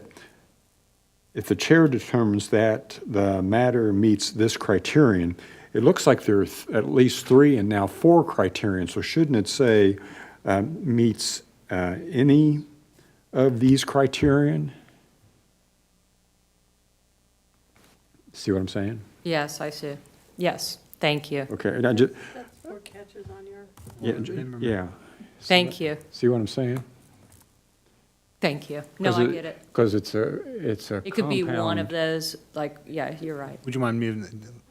Right here where it says, if the chair determines that the matter meets any of these criterion. Right, rather than meets this criteria, I mean, unless it's a particular one of the 4, I didn't think it was. Right. Okay. Is it all 4 or just one of the 4? Any one of the 4 is, If it I think meets that's the any of one of intent, but that's those- not what if it says. If it doesn't comply, like, we have these exceptions, and if it meets, that it's one of these exceptions, then it isn't moving forward. So here's where I disagree with that, and tell me if I'm just Okay, wrong, it's maybe been a I'm- long day. So a member can request in writing to the chair that a matter be scheduled on this action, as an action item for consideration at a later Board of Commissioners meeting. Stop there. The rest of that sentence is exceptions to that criterion. okay. Correct. So, then starting with the next sentence, if the chair determines that this matter meets this criterion, going back to only that one criterion, Is that the intent? the chair shall place such request on the next available agenda for consideration. If it meets any of the exceptions, the chair's not going to put it on the Okay. agenda. So I think it's just the one criterion, subject to the exceptions. Okay. But it, So did I have it right? You had it right the first time. but it's still or, It's really difficult to read. It is. With all your compounds and Yeah. what does, I agree. Yeah. It's, some attorney had to have written it. yeah, it's like, I wonder who that was. Follow on, Mr. Chair. Go ahead. He's throwing me some shade. yeah. Let's keep it on the rails, guys. Thank you. Well, part of this discussion, I think, is motivated because from time to time, we've had pop-up motions. So I wanted some clarification because my understanding, and I confess I'm not an expert at Robert's Rules of Order, but my understanding under R&R was that a member could at any time make a motion once it's recognized. Is this intended to exclude those pop-up motions? No, this is to be recognized, meaning we're trying to give you an avenue to avoid the walk-on motions to consider major, items. Motions And that's generally, when fair. you say a motion can be made, it's usually related to the agenda item. And what's happening now is we're talking about items that are not on the agenda, no one has any heads up. Right, but there still are pop-up No motions. information.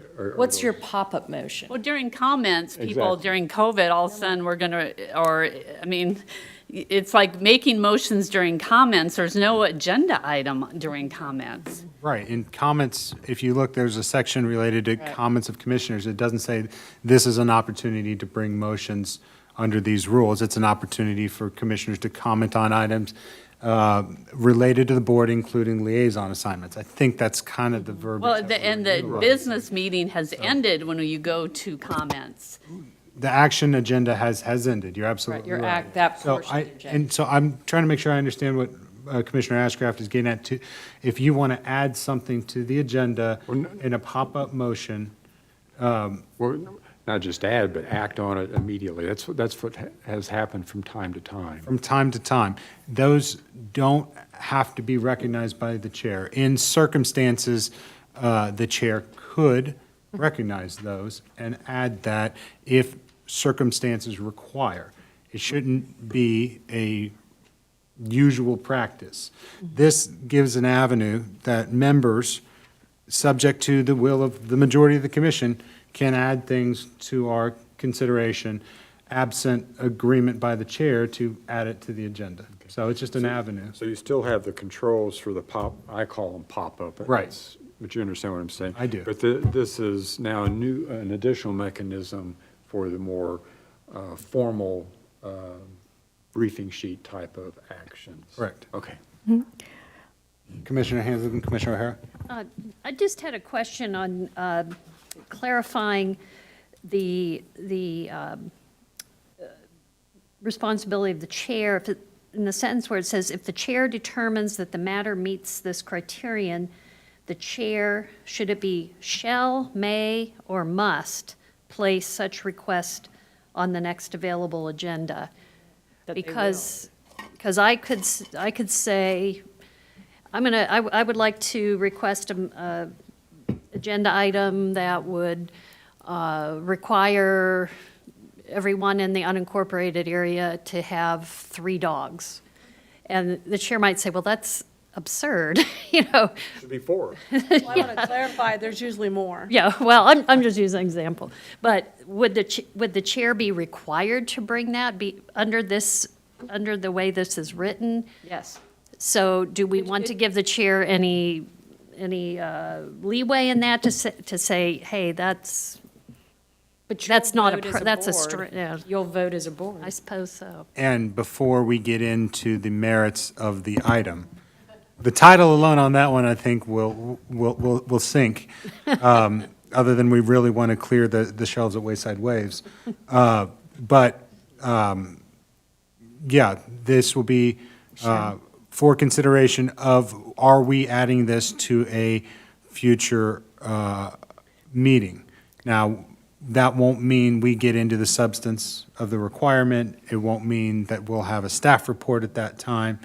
It'll just be a simple vote to see if there is majority support to dedicating staff time, et cetera, to the item that will come at a future meeting, as I understand it. And Is I that may correct, want to Peg? change something else. I just now thought of something. I might want to say, put in the criteria of exception, contract or any matters where funds have been expended, because there could be that we did a budgetary to fund something in a previous budget that was adopted, and I know it's been voted on, but I just want to make sure that there's no concerns, and I just thought about that as I was sitting here, and I apologize, but I think we want to make sure that we're not bringing back, items that have already been approved for budget, and then we're in the middle of budget session again. Right. No, I think that's a good catch. Thank you very much. Commissioner O'Hara? Thank you. So it reads, matters that have been previously voted and reconsidered. She's changing. I changed it to and/or reconsidered. Okay, so it could you be did one put the or other. in, Yeah, I put the or in. and/or. I agreed with that. Okay. That should All be, right. that was the Okay. intent. Commissioner Hanslick? Is the word reconsidered or considered? It's like your motion to reconsider. Oh, okay. So that's why we're calling it reconsider. Commissioner Fast? Yeah, I want to get back to the pop-up motions. When we have the morning meeting, the action agenda, when that's done, the business meeting, many chairs say the business meeting has now come to a conclusion, we're moving to reports, and then commissioner comments.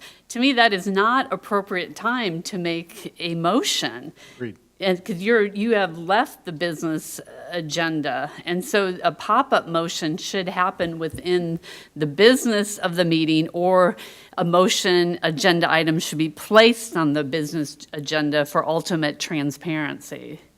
And so you're still wanting pop-up motions during comments? Well, I'm just asking if that's going to. You won't be recognized. No, it won't be. Yeah, No pop-up motions during commissioner comments Or reports. or reports. All right. Is there any other questions related to subsection E? Commissioner O'Hara, did you have one? Yeah, Another just question? really quick, but in the reports, we still have the right to ask questions, correct? Correct. Okay. Is there any objection to this language and its addition? See, Commissioner Just Ashcraft? to clarify, no pop-ups in commission comments or reports? Is that what I heard? No pop-up motions. Okay. Okay. All right, moving on. Section 3 is publication. No real change other than the change of chairman to chair. Staff, Article 10. Section 1, county manager's role, home rule charter recognizes and provides that it is the role of the county manager to appoint and supervise staff, including handling of all personnel matters. I appreciate that addition. clarifying that we are the policy-making body, and the county manager is the CEO of the staff. I have one question. Commissioner O'Hara, excuse me. I know We're going to get a break here at 3 o'clock for 5 minutes, so I'm just Okay. mentally taking mine early. I want to make sure that board members are not considered as employees. Well, personnel, just to clarify, our employee handbook does apply to the commissioners as employees for that purpose alone, but this is referring in the home rule how it deals with staff, and you're not staff. Yes, so I think that we need to make sure that that says staff. It doesn't? It does. It does. Oh, staff, yes. Yeah. Well, but then including all personnel matters. I just want to make sure that the Board of County Commissioners are not included in that. You're not. Commissioner Ashcraft? Mr. Chairman, I understand the intent of this and am supportive of it. There are a few positions that are a little bit murky when it comes to how they're appointed and how they are separated. And I'm just wondering if they need to be delineated. I'm thinking the auditor, but the appraiser or assessor, whatever, in terms of how he's hired and how he's, there's a review process, the election commissioner, they're kind of quirky. So do they need to be delineated? Because the commission does have a responsibility from time to time. There is a Go ahead, Sorry. County Manager, please. Thank you. There is a document that outlines that we've shared with the board in the past. I don't recall if it was a report or if it was something you approved, so I have to double check that, and I can forward a copy after this meeting, but that outlines all those things. And it may need to be updated, but it outlined that Do we Chief, need to make reference to it? probably a reference, well, let me work on that with Chief Counsel and take that into consideration and clarify it for when we bring the item back, if that's okay with you. Just Chairman. for my own notification, Chief Counsel, any statutory requirements or otherwise are not trumped by these rules of order as it relates to election We commissioner. have a clause that says that. It's It would be good to have it in our, so Commissioner Hanslick. Yes, no, this was something that the committee thought was really important to put in here, even though it is also in the charter. But as a reminder, because speaking just for myself, there have been times when people have come to me who had particular opinions about staff and felt that there should be certain action taken. And I always make it very clear, I have no authority or role in that. And in fact, it would be counter to the charter for me to take any position on personnel matter, other than those positions for which the board is responsible. And even then, always with the idea of anyone's information being kept private. So when I have those situations, I refer them directly to the county manager and do not take any further action on that. I still remember my first meeting with the county manager. I told her, having been the director at a nonprofit business who worked with the board, I understood the critical nature of respecting those boundaries. It is not fun to be the director when one of your board members has gotten themselves mixed up in a personnel issue. That's so inappropriate. And so we felt it was really important to stress that particular point. I appreciate the reference. Commissioner Ashcraft. Thank you, Mr. Chair. Commissioner Hanslick, thank you. You framed that well. I would just add, there have, on a few instances, been some vagaries in terms of certain positions and what they did or didn't do and how we've been able to manage that. And it also extends from time to time. We have certain positions that are hired by quasi-independent boards, and how that then interacts with us, but also the county manager.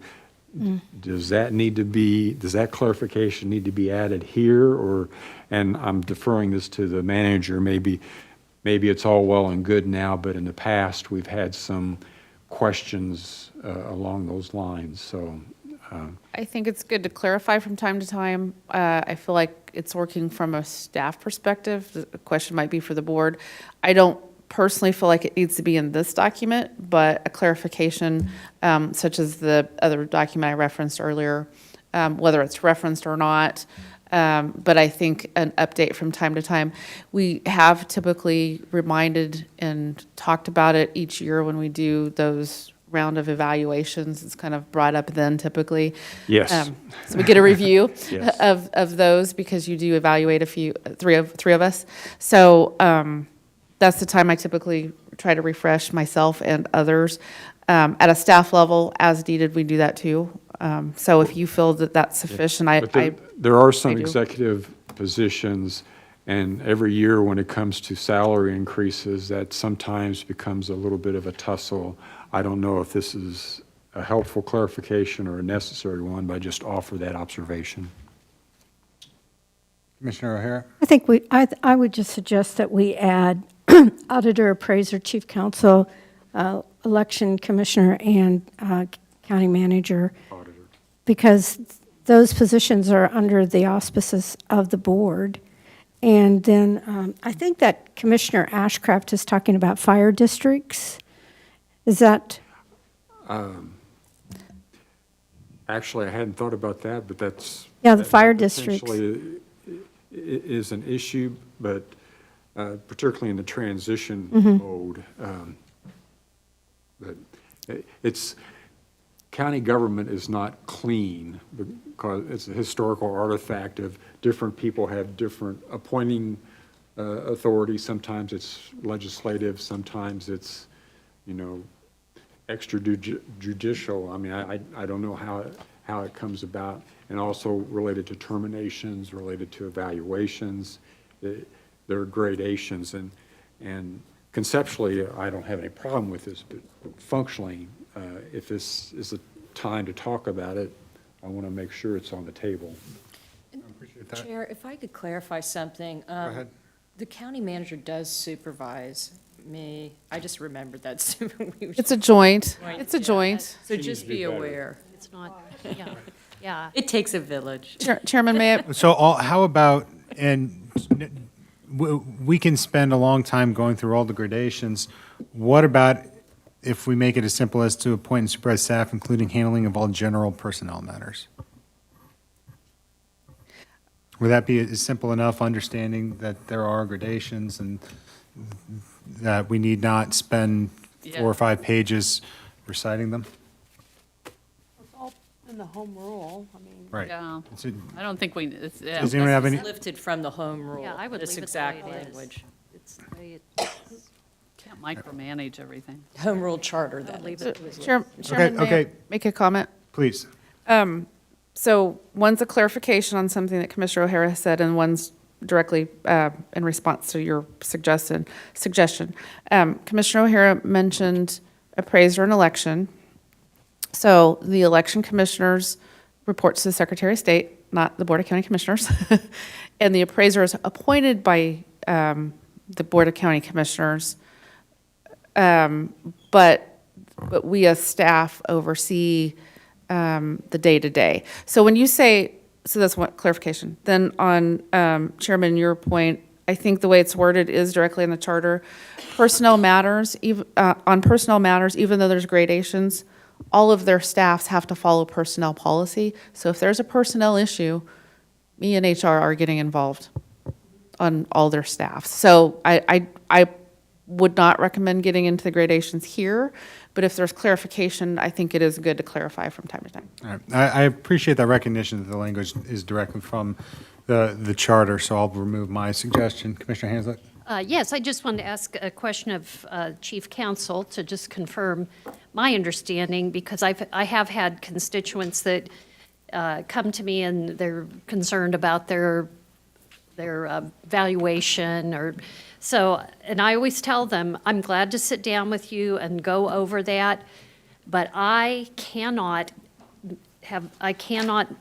advocate for you. I cannot get in the middle of that. That is between you and the appraiser's office. I can show you, here's how you can appeal a decision, and I can explain a lot of things to you, but I cannot ask for a change in your valuation. That would be illegal.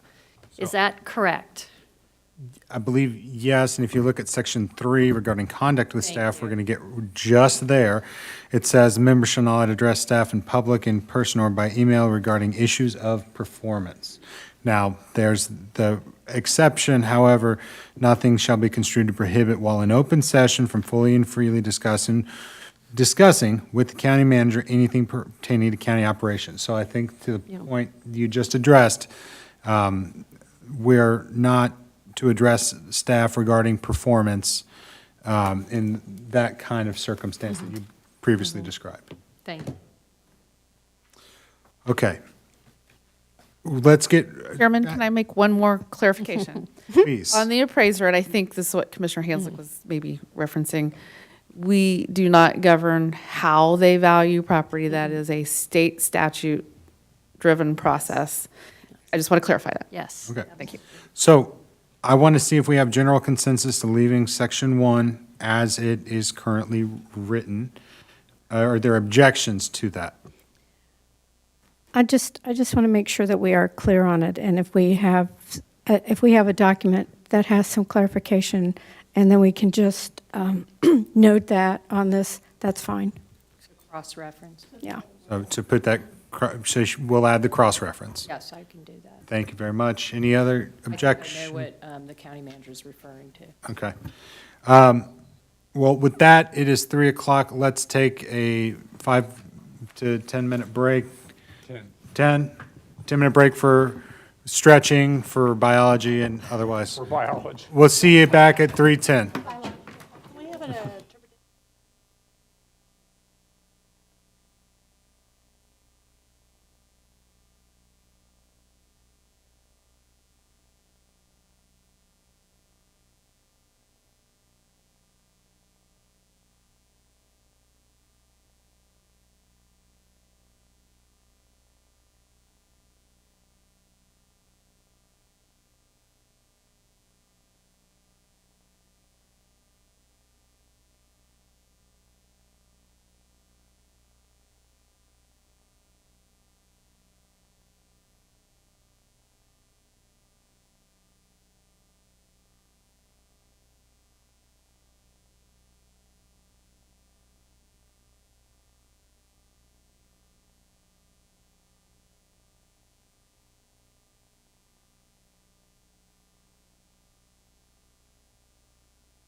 so awful. Yeah.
Right. I bet that truck thought that. All right, ladies and gentlemen, welcome back. We are on Article 10, Staff. We've just finished discussing Section 1. I did want to recognize County Manager Post Oak Ferguson regarding that language on personnel matters. Thank you.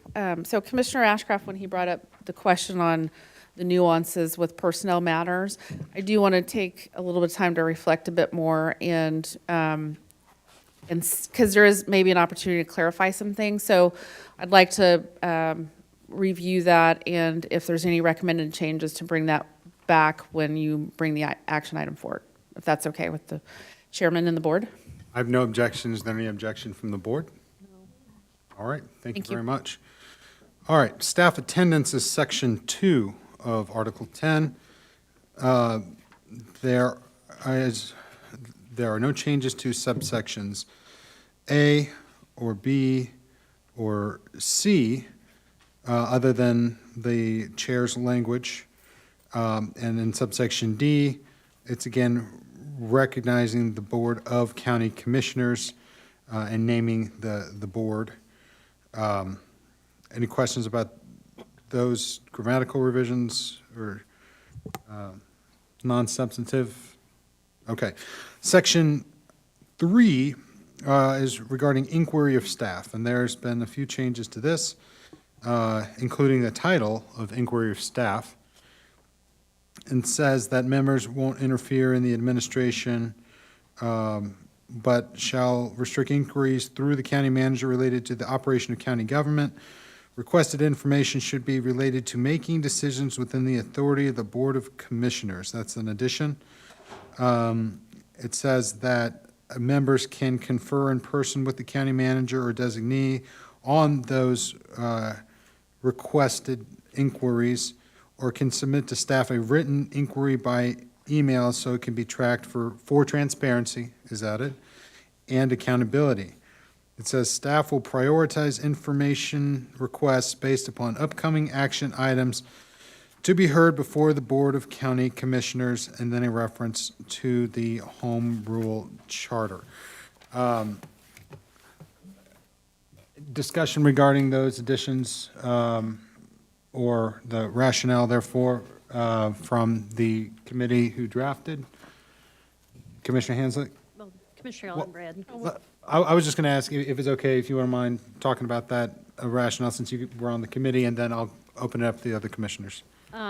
Yes, well, the discussion of the committee is that certainly commissioners need to get information from the staff at times, but that staff have limited time and resources.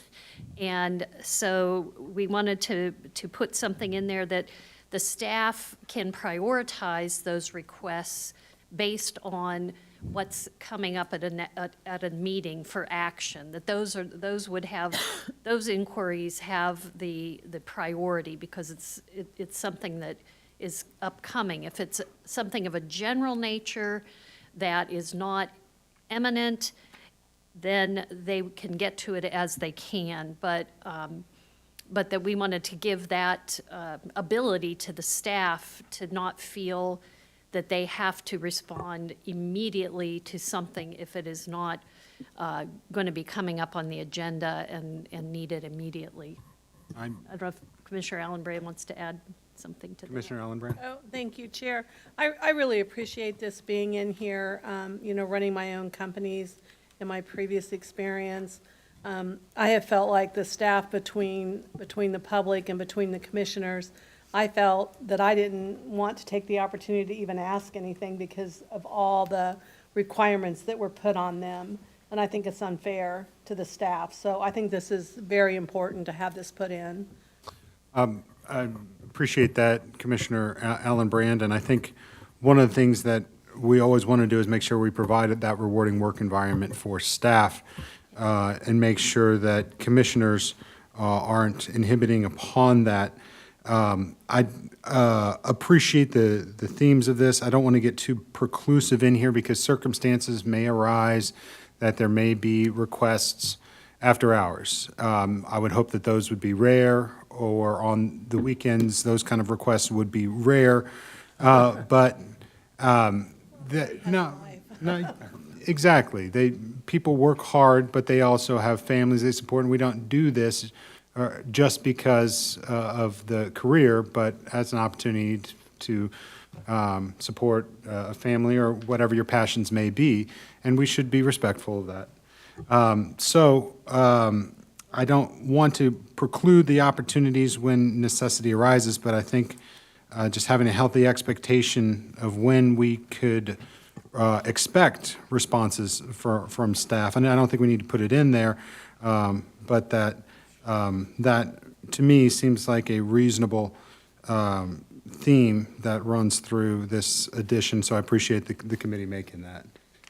Do you want to comment further? Yeah, just to follow up on that, I think, and I agree, we didn't want to get too prescriptive in this, but I know myself, what I try to do is when I do have a request, I try to put in there, if I could have this information by the end of the week, or if there's any way to get it tomorrow, or I may be even sending an email on the weekend, and I'll put it at the top, do not need to respond on the weekend, but, by Wednesday, could I have this information?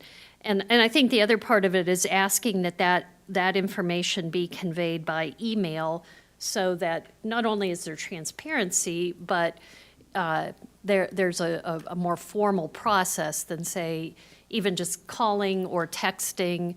Obviously, there may be times when you have to do that because it's something you have to have right away. But, the whole purpose of this is to provide some kind of structure so the staff knows what to expect and how to prioritize, and so that the board members know what to expect and how to prioritize.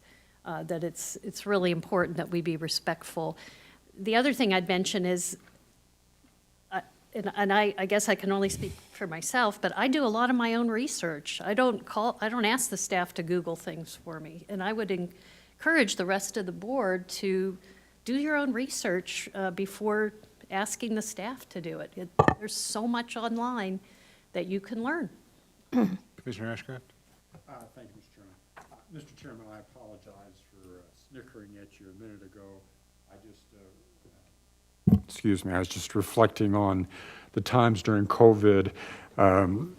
I don't think there was a weekend for maybe 6, 8, 10 months there, so Over a year. It was, and I hope we never repeat those times, but, so I apologize for that. Clarification then, is this intended to be a substitute for what used to euphemistically be called the 4-hour rule? Is that what the intent is? No. No, this is not a substitution for that. This is just something to put in the rules of order for guidelines.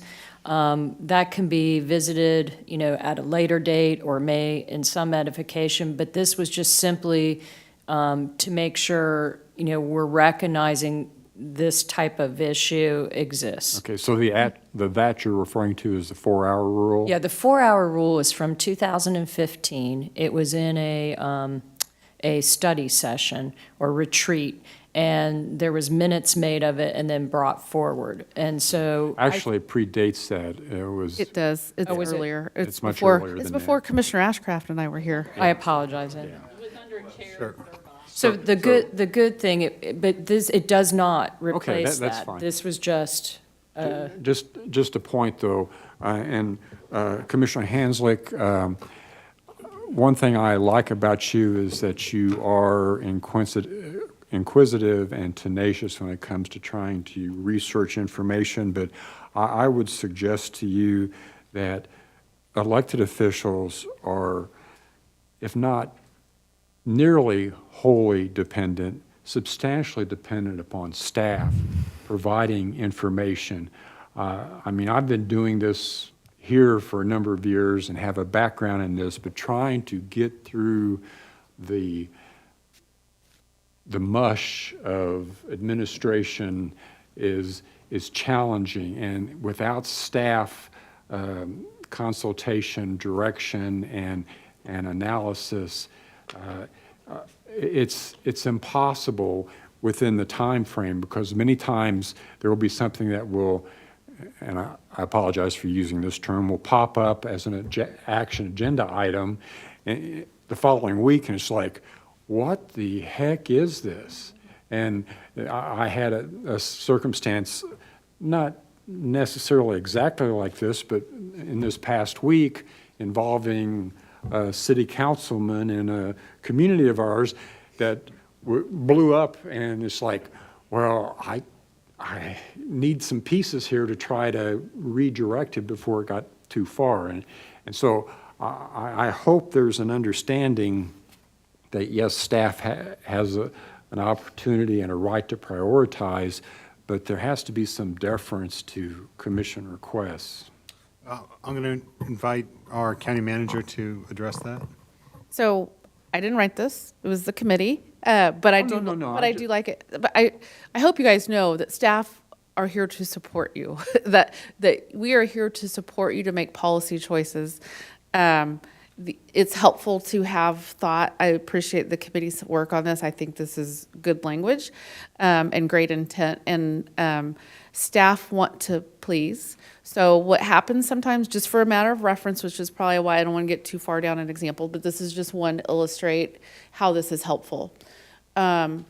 Commissioner A may want some information from this staff member and this staff member. Commission B may want similar information of this staff member and this staff member.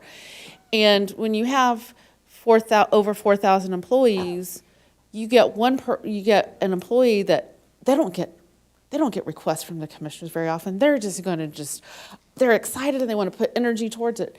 You times that times 7 times however many, and if there's not some coordination, it distracts us from, it can be distracting or inefficient from keeping it at hand. But we want to provide you the information you need for policy choices. So please don't take any of this, that we're not going to give you advice and do research and things. We just want some prioritization and recognition that sometimes we need to be more efficient collectively how we do it so that we can keep our eye on the ball. Fair enough. Yeah, and if there's a concern about, and I think the language here for transparency and accountability is also helpful. First of all, if there's duplicative requests and one comes in through email, you've already got that information together and it can quickly go to another commissioner. If for whatever reason there's an issue where a commissioner is not receiving information, the written email request allows for transparency and accountability therefore. So I guess it serves both sides. Commissioner O'Hara, then Commissioner Myers, Commissioner Hanslick. So I had a phone call from a constituent, and they live on Woodland, and they had an issue about trucks. And so I just forwarded that to I think it was to Joe and to Brian Pedig and to Jeffrey Bose. And I said, can you please respond to that? I mean, isn't that okay? Absolutely, I think that this is what that's saying. Oh, okay. Well, that's what I do. I don't have time to micromanage any of this stuff. And so, and then if I have information that I want from the chief legal counsel, I should copy you. Is it okay to respond? Please address. So in your example that you gave, what was great about that is you included somebody from our office. Then we can handle the behind the scenes. You don't have to worry about it. Right. We'll make sure, and the directors are usually pretty good too, but everybody's in the loop that way. So I appreciate that. So thank you. I think the key there was it was in an email, easily accessible. Sometimes the texts are a little hard to keep track of. And then looping us in. So that was a great example. On legal, if it's, no. Okay, chief legal counsel reports to you all on your policy matters. Chief legal counsel reports to me on administrative things. Sometimes there's crossover, so if I need to be in the loop, she'll loop me in. Commissioner. And so, just one other question. So I know that Commissioner Ashcraft, he talks to the head of different departments, and there's not going to be any change in that flexibility, correct? I don't see any change there. Those are typically on agenda items. Right. And for the next week, and so it seems to work fine. So that one is more a nuance, I guess, but it's focused on the, as you can see here, the prioritization is the action upcoming for Board of County Commissioners. Okay. I wouldn't see that changing at all, and going through the county manager's office allows that to be scheduled and to be coordinated expeditiously, especially for items on the next week's agenda. Commissioner Meyer? And to clarify, they talk to me. I don't get to talk to them much. Commissioner Myers? Yes, I was just going to say, it's Tutorials. just generally a matter of proper channels of communication. And I know I try to let someone know, whether it's urgent or use phrases like "at your earliest convenience." I know this, staff usually responds way above and beyond my expectations. But yeah, I try to understand the situation first with my own inquiry and research. But as Mr. Ashcraft said, there are times when I have to have that staff communication, and but again, I understand the limits and the situations that arise. And again, I hopefully use common sense and use proper channels of communication. Commissioner Hansel and Commissioner Ellenbrand. Sure, I just wanted to respond to Commissioner Ashcraft's comment that I'm in no way saying that we should not use staff when appropriate. Just, I think there are times we can do some of our own basic kinds of research, and it's kind of like in when I've worked other places and my computer wouldn't work, I would immediately think, oh, I got to call IT. But then I learned, wait, stop. Turn it off. What would IT tell me to do first? Check the plug. So that's kind of what I'm saying. Do some of those basic things yourself first, and maybe you could avoid having to call the staff. Commissioner Ellenbrand. Thank you, Mr. Chair. Well, I'm going to point out an example. I appreciate this being here. I know I came back in on a Monday, and it was a long weekend, and I went to the current chair then and the county manager, and I said, do you realize it took me all afternoon to go through staff notes, and there were things that different people had asked different staff to do the same thing. And I was overwhelmed, and I said, do you realize, I was just in shock that it was the same thing, but they were reaching out to different staff. So I think this is good that this is in here. Again, it's some common sense. Let's now move on to the next section, Section 3, which is conduct with staff. We talked about this earlier. It's regarding commenting on performance. If there's concerns, please direct them to the county manager. Further, the members or appointed board members shall give directives, tasks, or orders to any subordinate of the county manager, either publicly or privately, provided that nothing shall be construed to prohibit, while in open session, from fully and freely discussing with the county manager anything pertaining to county operations. Commissioner Hanslick. Yes, no, I just wanted to say, I was looking back at my notes from our meetings, and actually, I think we had discussed removing anything except for that first sentence, that the, And that may have been my oversight Yeah, I think to it was- delete that. And so I would remove from provided on, because that doesn't play there.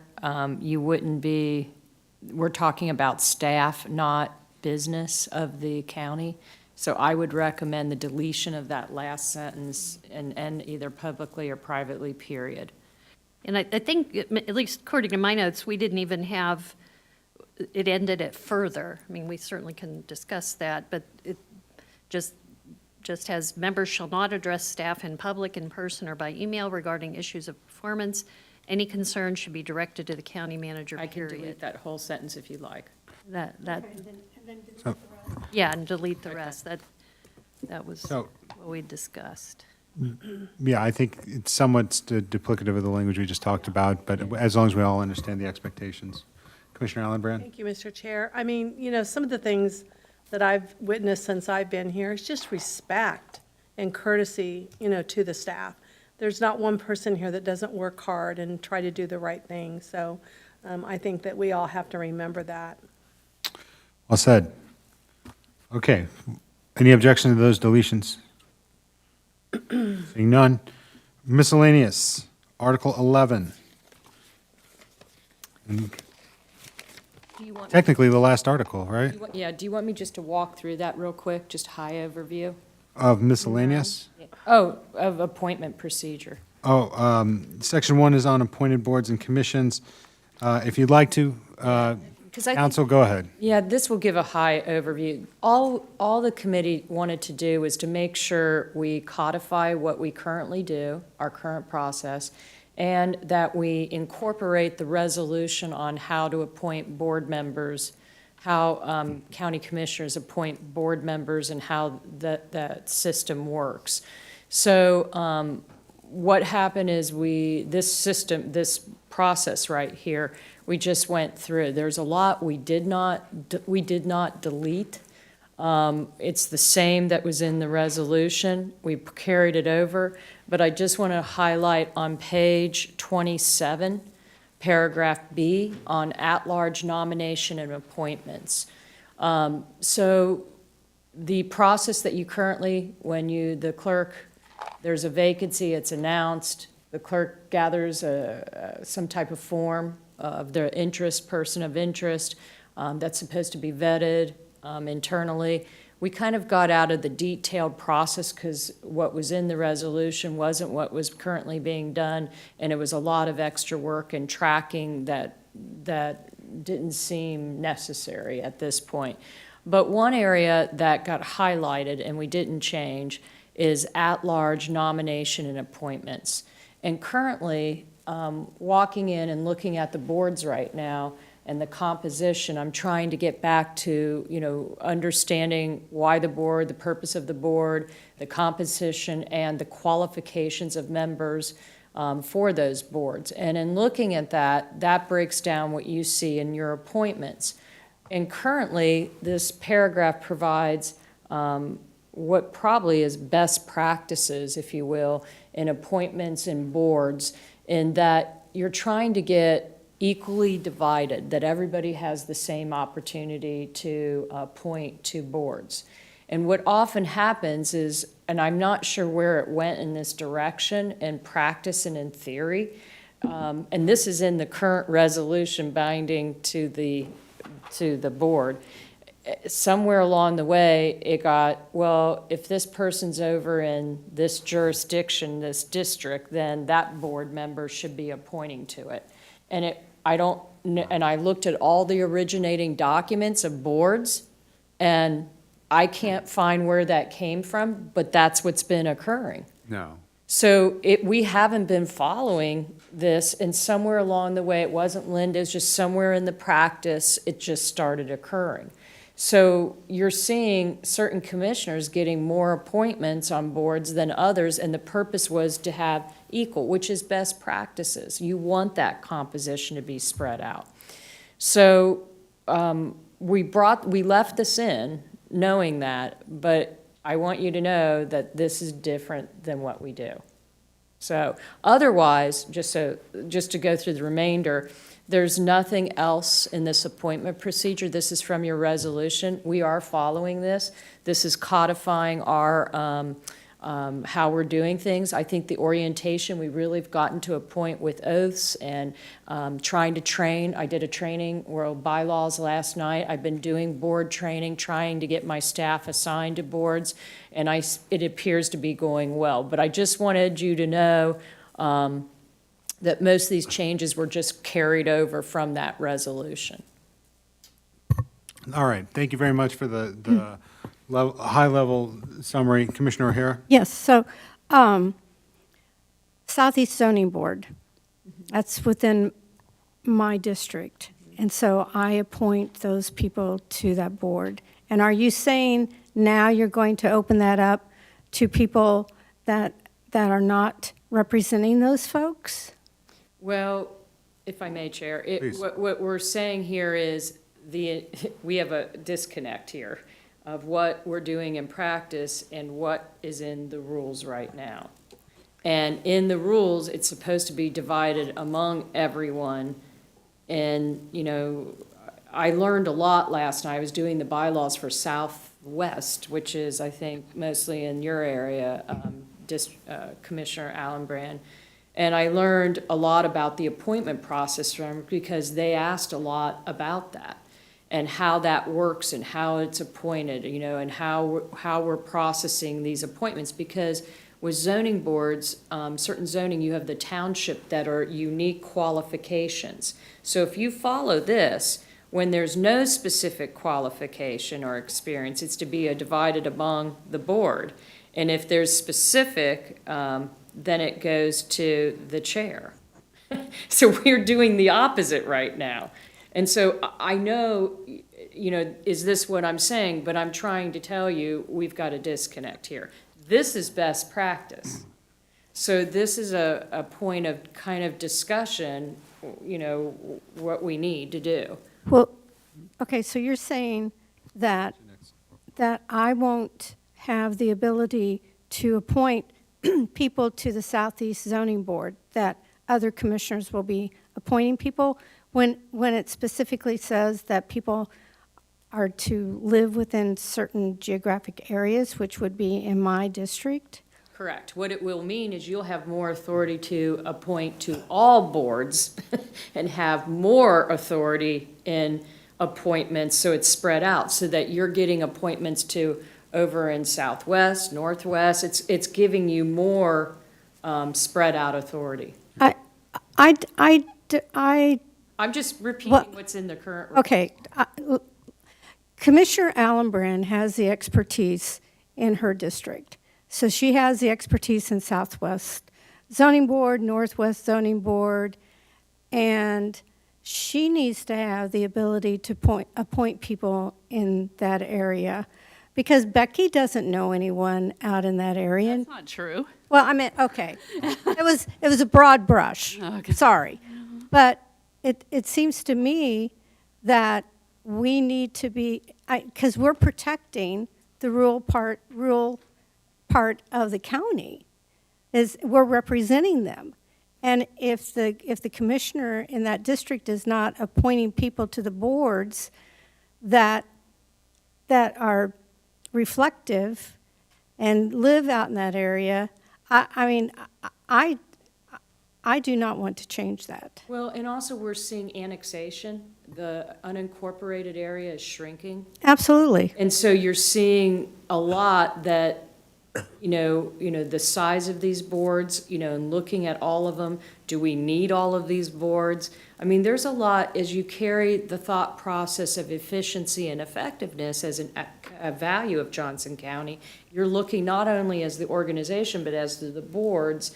And do we need all of these boards now? Is there better practices for efficiency? Staff time right now to man, excuse me, I didn't mean man, staff, all of those boards is very time consuming. But, you know, these are larger conversations for another day. I'm just trying to tell you, the way we've been appointing to boards, I don't know where it went astray, why it went astray, but this is the way it is. And I've checked and checked many resolutions to see if I was incorrect, and it's not. Commissioner Allen Brand. Thank you, Mr. Chair. So, yeah, I need to have further time to understand this because I've brought it up to you. Yes. And to the county manager and to the previous chair, the concerns I had about, because I've served on 3 other planning commissions and been on zoning boards, and there is a little bit of a frustration level with things changing.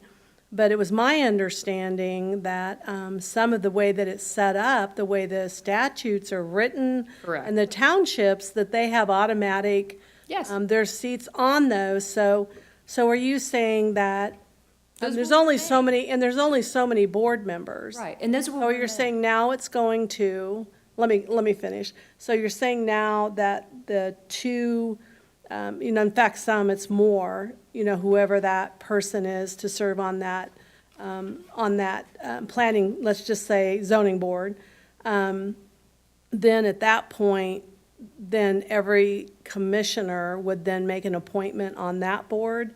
I mean, I can see where we are going to have to look at combining together. I'm just trying to clarify in my mind when I vote on this, what I'm voting for and who's going to make those appointments. So let's say hypothetically your board, you have 9 board members out there. There's 9.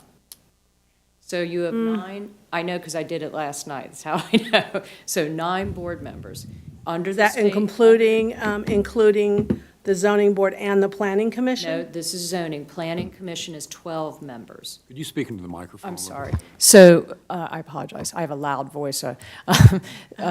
Southwest Zoning Board is 9. In the resolution creating it or recreating and the consolidation that occurred, it happened on December 19th, 2002. And in 2002, the resolution says between 5 and 9, and they put in Right. 9. So where we got Who did 9. that? I don't know, there's 9. So 9 comes forward, and of those 9, 2 have to be from your township. I think it's Well, there's several McCamish. different townships. Well, you have 2 on that particular board. I'm just One of them, focused on Southwest, and that has 2 townships on it. Right. So the 2 townships, those are qualifications. They're to be the trustees that are elected. If they decline, then it goes in that community. It does not define in the resolution what that jurisdiction is. It just says Gardner and around, but it doesn't really give me the boundaries when they created the, I'm just being from a legal, when they created it. So then it becomes everybody else has to live in the county. And it didn't really say they had to live in that community, but they're servicing that community. And they didn't say where the jurisdiction is. So to me, that is open to all boards equally. Those with no specific requirements, you know, but we're putting them in that area, whatever that area is, would be equally divided. The ones where there were qualifications, where they had to be trustee, that would come from the chair, because under this resolution, the chair would nominate and appoint, which is actually going to be that person unless they decline or put someone in. So then the chair would be responsible for 2, and the remaining would be, 7 would be dispersed among you. So to take this back to the high level instead of getting on to Okay. particular boards here, the reason that this is stated is, and these aren't new rules. This No. is currently within the rules. It's just extrapolated here for the purposes of our discussion and for clarification's sake, with the recognition being that county commissioners represent the entire county. And we have an opportunity as county commissioners to make decisions regardless of which district we come from or if we're elected at large that affect all parts of the county. Therefore, on commissions that we have established, that are established by statute or established by charter, that all commissioners, created equal, have an opportunity to appoint individuals for those various commissions. This isn't new, and as you mentioned, best practice. It is. Commissioner Ashcraft. Thank you, Mr. Chairman. Mr. Chairman, the issue with our boards and commissions has been around a long time. I mean, it far predates me, and it's gets more and more murky and complicated as we go along. Changes since I've been here on the Airport Authority and how it's constructed, and the Mental Health Advisory Board and how it's constructed, and it has become murky at best, and I think Ms. Trent, she didn't say this, but unnecessarily complicated from the servicing and management of it from a professional perspective. This is an important conversation, and I know Commissioner Fast has raised this issue before, so Ms. Fast, if I misstate this, please correct me, but it feeds into issues of the liaison and their roles and needs to participate in some. Maybe it needs to be elevated or even eliminated in some cases, but also the rules of governance, the appointments, the responsibilities and activities, because the boards are, I mean, they're all over the place, and sometimes they're statutorily driven, I get that, but many times those rules have evolved and maybe illegally, I'm not trying to be overly dramatic, but beyond what the original expectation was. So I know you want to make progress on this rules of order, but I would suggest that it probably, from a staff perspective and from an efficiency and effectiveness perspective, may require a deeper dive, and whatever we decide to do now, that we encourage that continued review. There are any number of issues that have plagued us and some of these boards many times over the years. So are you tracking with me? Yes, but we Counselor? could, at this point, we haven't been following these rules in many ways. No, exactly. You know, and, or resolutions that were hard to find, as some of the subcommittee members will tell you. We were searching for all these resolutions. You know, my recommendation, this is a larger conversation, but we just move forward with what we have. And, that we need to bring this back to you at the appropriate time. I mean, to even change to comply with this right now is going to take, if we were even to do this, is going to take time. So, I mean, there's no rush to do, what I guess I'm trying to tell you, there's no rush to do the change, to make it, we may come back with staff needs to evaluate it, make a recommendation back to you. So my thoughts are, you move forward with what you have, and knowing that staff will come back with you with recommendation on boards and commissions. I mean, we can't change what we're doing right now because they're all appointed and we're in this process. We have to have a plan, and we don't have that. But to stop what we're doing right now because of this, no offense, I'm trying to tell you, we just got to take bite size and make some direction. Right. Progress takes time, and you're not going to be able to fix everything overnight. You don't start a problem 10 levels in. It happens over time. And I think that no organization or no government is immune from that. That's not a criticism of how things are operating here as compared to anywhere else. However, I think as you have recognized, there's an opportunity for improvement on some of these commissions or on commissions generally. And I think, as Council mentioned, we can have that conversation. Frankly, I look forward to it so that we can best serve the roles that those commissions or those commissioners or liaisons can best serve the processes for which those commissions were created, whether statutorily, by resolution, or otherwise. And I agree, that's a deeper conversation. So, and that, I think, are the conversations that we're all excited to get to. You know, we've been going through these rules of order now for 3 sessions. I think it's been helpful.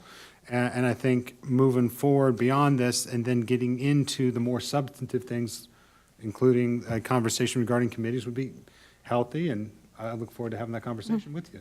Commissioner Fast, did I cover your point?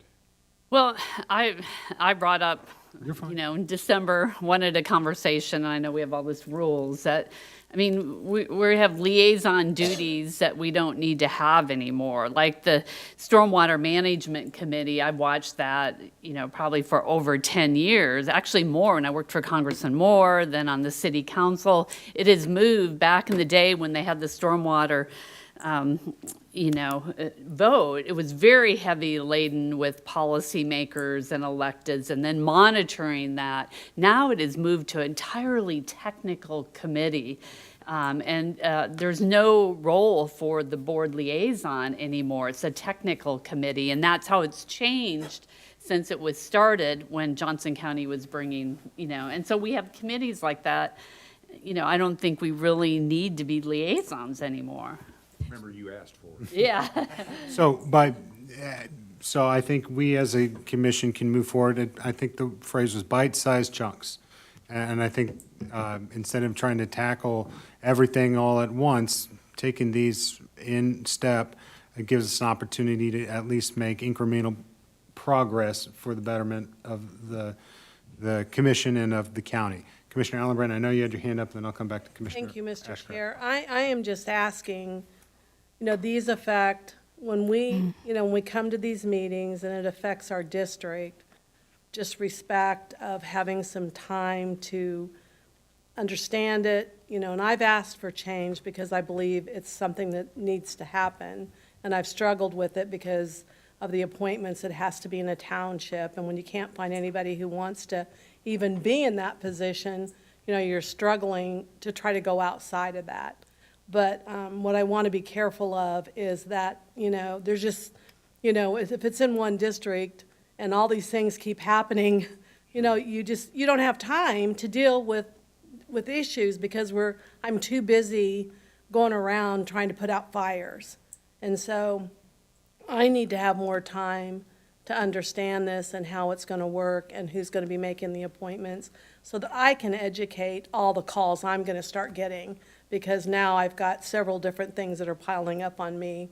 And that's what I just can't vote for this until I understand it more. Well- I understand you're saying we've done it wrong, but the bottom line is, So you're saying you can't vote for the rules of order at all? And this is the you're making major resolution? changes without having. I'm not making a change. This is what the process is right now. This isn't what we've been doing. I know, but the thing is, we haven't been following it. And so we haven't been following that type of an appointment. But it is, you have a resolution currently. This is the way you're supposed to be doing it. I have a motion. I have a suggestion. Commissioner Ashcraft, and then we'll move down the line. Mr. Chairman, I just wanted to build on something you said earlier, and I don't disagree with the approach being incremental, bite-sized, but I would suggest we need a plan in place because there are too many pieces to reflect what Commissioner Allenbrand and Commissioner O'Hare have sensitivities to, as well as what Commissioner Fast said. I don't want us to be nibbling the wrong way because I don't understand how it all works, and I would appreciate that plan, that global perspective, and then to start nibbling on it, or maybe take major steps. I don't know. So, for what it's worth. Commissioner O'Hara? I think that we should direct staff to codify what our practices are now, and that we put it in our rules of order. And then if we want to have a study group to make other suggestions, that's fine, but to have something that is counter to our current practices, absolutely not.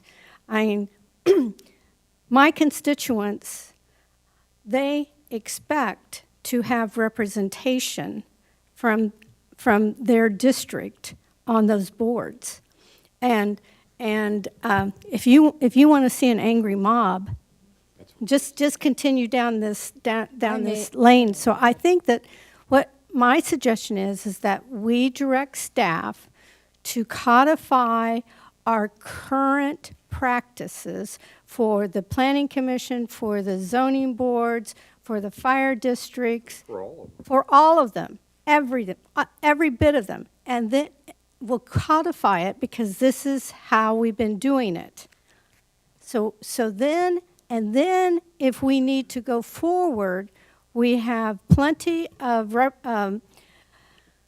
notification for people who are being impacted by this, and because the people in the rural areas, they're very sensitive about this, very, very sensitive about this, and they need to have adequate notification. They need to be able to be involved in the process, but right now, I cannot vote for these rules of order if it doesn't have codified in it what we're doing now. I have a suggestion. Go ahead. I have another suggestion. We take out the whole appointment procedure and go back to what's in the current rules of order. Right now, we have it void, and it references to this resolution, which you are not complying with any of it, to be candid. Not even just this, the appointment procedure, you're not following it. So there's a resolution out here you're not complying with. So we need to me rescind the finish, please. resolution. Finish. You let her So finish. you have a resolution out there, you're not complying, and you haven't complied with it. It's from what year? I'm trying to find my book. I think it's from I'm just going to say, it has to be from at least '09, '08. You haven't been complying with it. So you take that out, the resolution's over there. We just have it that you cross-reference to the resolution. We're going to follow the process we're doing right now, and then at that point, we'll bring back a plan from staff about a broader discussion on boards and everything. But you're not complying now, and you haven't been. And I can point to other areas too, but I'm not going to get in, I'm just saying that. But we have the right, we have the I'm sorry, right. we're going to keep it on order here. And so your recommendation, just to make sure I understand it, is to remove the appointment procedure section other than what's currently in our rules, Yes. and then it cross-references to the resolutions. And so there'd be no change from current practice at this time, but that we've now identified, I think, a sticky wicket of a topic that I think we all would be beneficiaries of studying and moving toward progress on. And we can do that in future study sessions or committees of the whole, but it doesn't preclude all the other progress that we made thus far. And we could bring on the next meeting, repeal that resolution, just get rid of it. You have no process, we just follow what we're doing internally and then do a study. But to hold these rules up because of this, I mean, you haven't been, and there's many areas as you're beginning to see, you haven't been complying. Commissioner Hanslick? Thank you. No, I appreciate the conversation, and I have another suggestion, because the committee did work hard on a lot of these updates. My suggestion is just to take out Section B, at-large nominations, appointments, and leave the other things in, because the other items just help to provide structure for the process of when appointments are made. But if we take out Section B and leave the others, we're still gaining the information that the committee worked on in terms of process. But And when we do the resolution to adopt these, we are repealing those resolutions in that resolution. So, because these cross-references will go away, so we are repealing all of that. So at that point, we'd be left with current practice. Right. And then an opportunity and really a necessity of this board to study, understand, and then, if appropriate, bring future recommendations. Right. Commissioner Ellenbrand? That's a good point. Thank you, Mr. Chair. And I just want to clarify, I'm not arguing all this, but you know, when we're doing something here, I want to be able to explain. So I need to know how that looks on that. You know, we've got fire boards that have statutes, which you're well aware of that. So Commissioner Fass, you know, makes all the appointments on her, you know, in her district. Yeah, you can too, if you want. No, I'm just making a point. And then also, you know, some of the fire districts I serve on, I also have appointments that's made by the city, and there's a rotation. So all I'm asking for is some clarity so that I understand what those appointments are, who's going to be making those appointments, and how it looks, because I have to answer. No, and that's what my we intend to bring constituents. back to you, but I'm the messenger of a subcommittee and just I totally trying to understand, but let you know. I just have to be able to go back. Well, I've hired an intern who's working on the boards and commissions as we speak, because when I started my employment, I noticed there was issues, yeah, and I've we've been trying to work towards, but, you know, uncovering all of this and locating it, but we could bring it back. But I feel that's a good idea that Commissioner Hanslick brought up, that we could remove that section, adopt the rest, repeal all of the other resolution, then we come back as staff with the recommendation then, with direction, so you know. All right, Commissioner O'Hara, do you have a question? Yes. We need to have in the rules of order that we are rescinding the resolution that we are not following, and that we are codifying what our current practices. The resolution will say that. The resolution, when you adopt these orders, rules of order, says that. And we're It's going to also repeal the other resolutions too that have been cross-referenced. Okay, but I want it in the rules of order. It doesn't go in there, it goes in the resolution. When you pull up these rules, that's where the resolution does it. That's where your authority comes from, not in there. You want it in a resolution.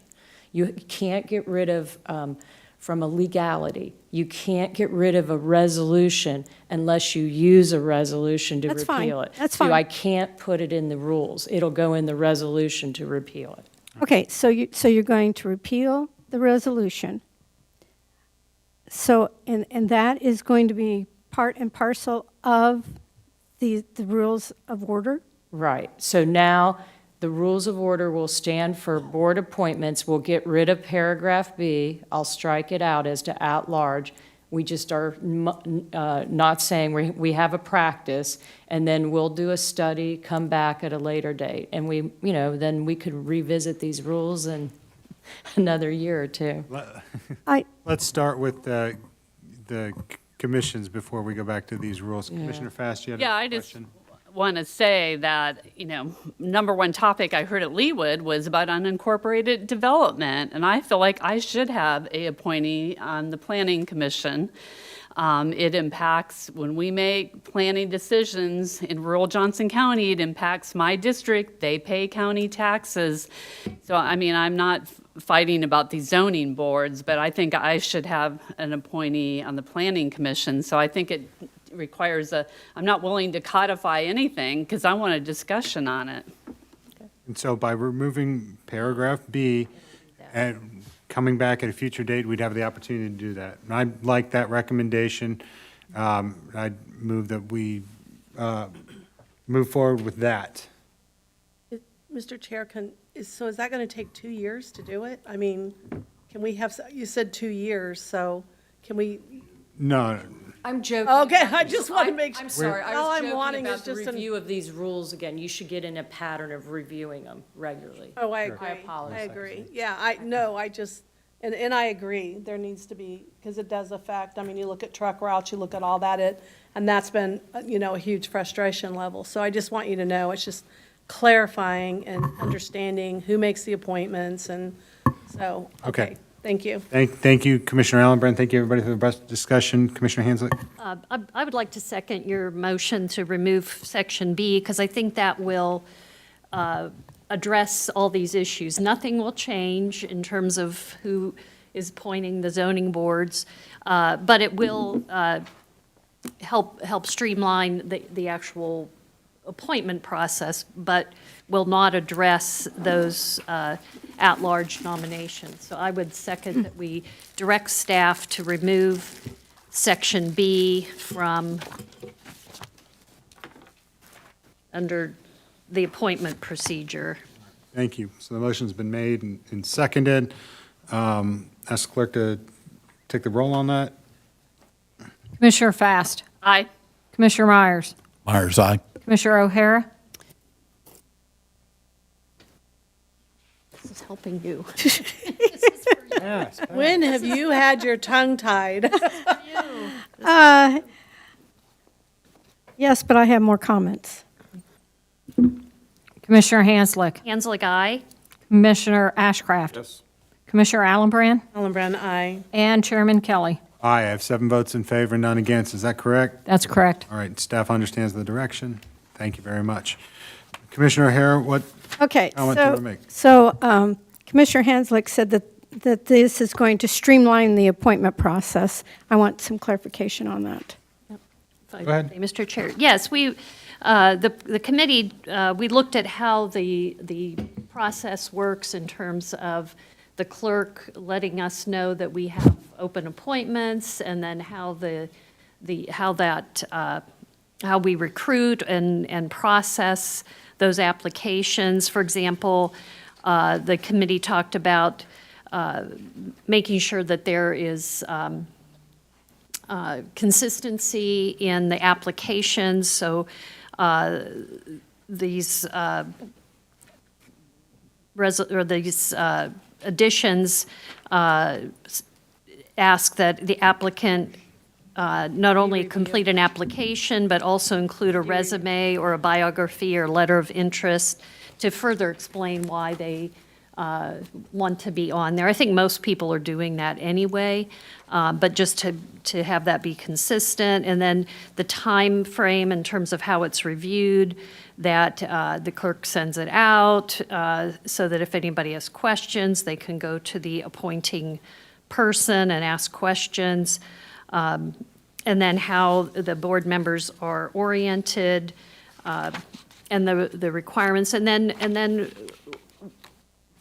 how do we handle resignations or vacancies? I had a lot of those questions when I first started. I had a appointment, it was from the previous commissioner, but the person never came to their meeting. And I said, do I have any authority to remove her or ask that she resign because she's not representing the district because she never shows up to the meetings? So those are some of the questions that this will help answer. It doesn't have anything to do with the makeup of the boards. I had a situation like that on the library, and I was contacted by the head of the library board, and I simply talked to that appointee, and she said, yes, I don't have time. And so now I have another appointee that is pending. And so I can't see that that's a huge problem. I just want to make sure that we're not making wholesale changes that's going to undercut the authority of the district commissioners. No, in my opinion, these actually provide us with more authority because we know what we can or what our options to do. And the reason I'm asking is because Emily Coleman, I mean, you had grave concerns about her. She has functioned beautifully on the Southeast Zoning Board, and I really appreciate that the majority of the board supported my decision to appoint her to that board. It was a good decision. She is doing a great job. She is attending meetings, and she is participating within, she's doing a great job. And so I just want to make sure that the authority of the district commissioners is not going to be undercut. If I might, these seem to be all procedural, and in fact, provide more information. It's probably more work on the clerk than anybody, but provides us additional information or specifies the information that we can expect to help us make those appointments, and then provides a mechanism for if there becomes an issue. So I don't think that's a change, but it just clarifies practice. Yes, sir. Commissioner Ashcraft. Yeah, thank you, Mr. Chair. Commissioner Hanslick, I thank you for your explanation, and I think the intent is on point. One caveat, though, on some of the minor boards, I would hope we can put in a procedure that when we make an appointment and if people just stop showing up, that staff will also notify us so we can take action.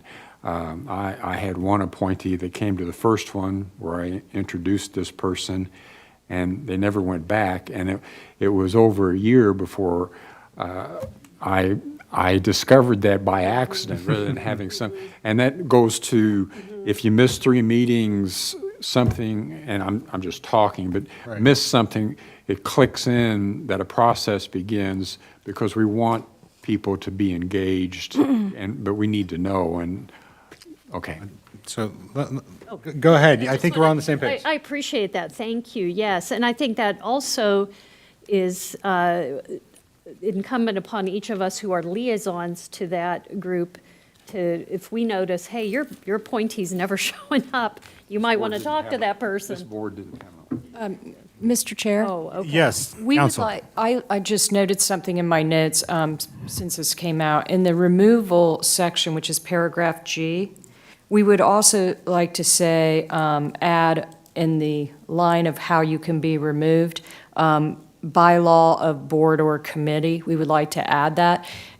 We are right now going through with the bylaws for every committee, and we are putting a whole section on vacancy of when you can lose your position for that, and we included the 3 absences consecutive unless there's a, good reason. We've added any felony conviction, we've added any violation of the code of ethic, and we added some other items in there of when they can be removed. So now they'll be enforcing their own now under the bylaws, but we do need to add in this line here of, just to add, or bylaws of the boards and committees themselves.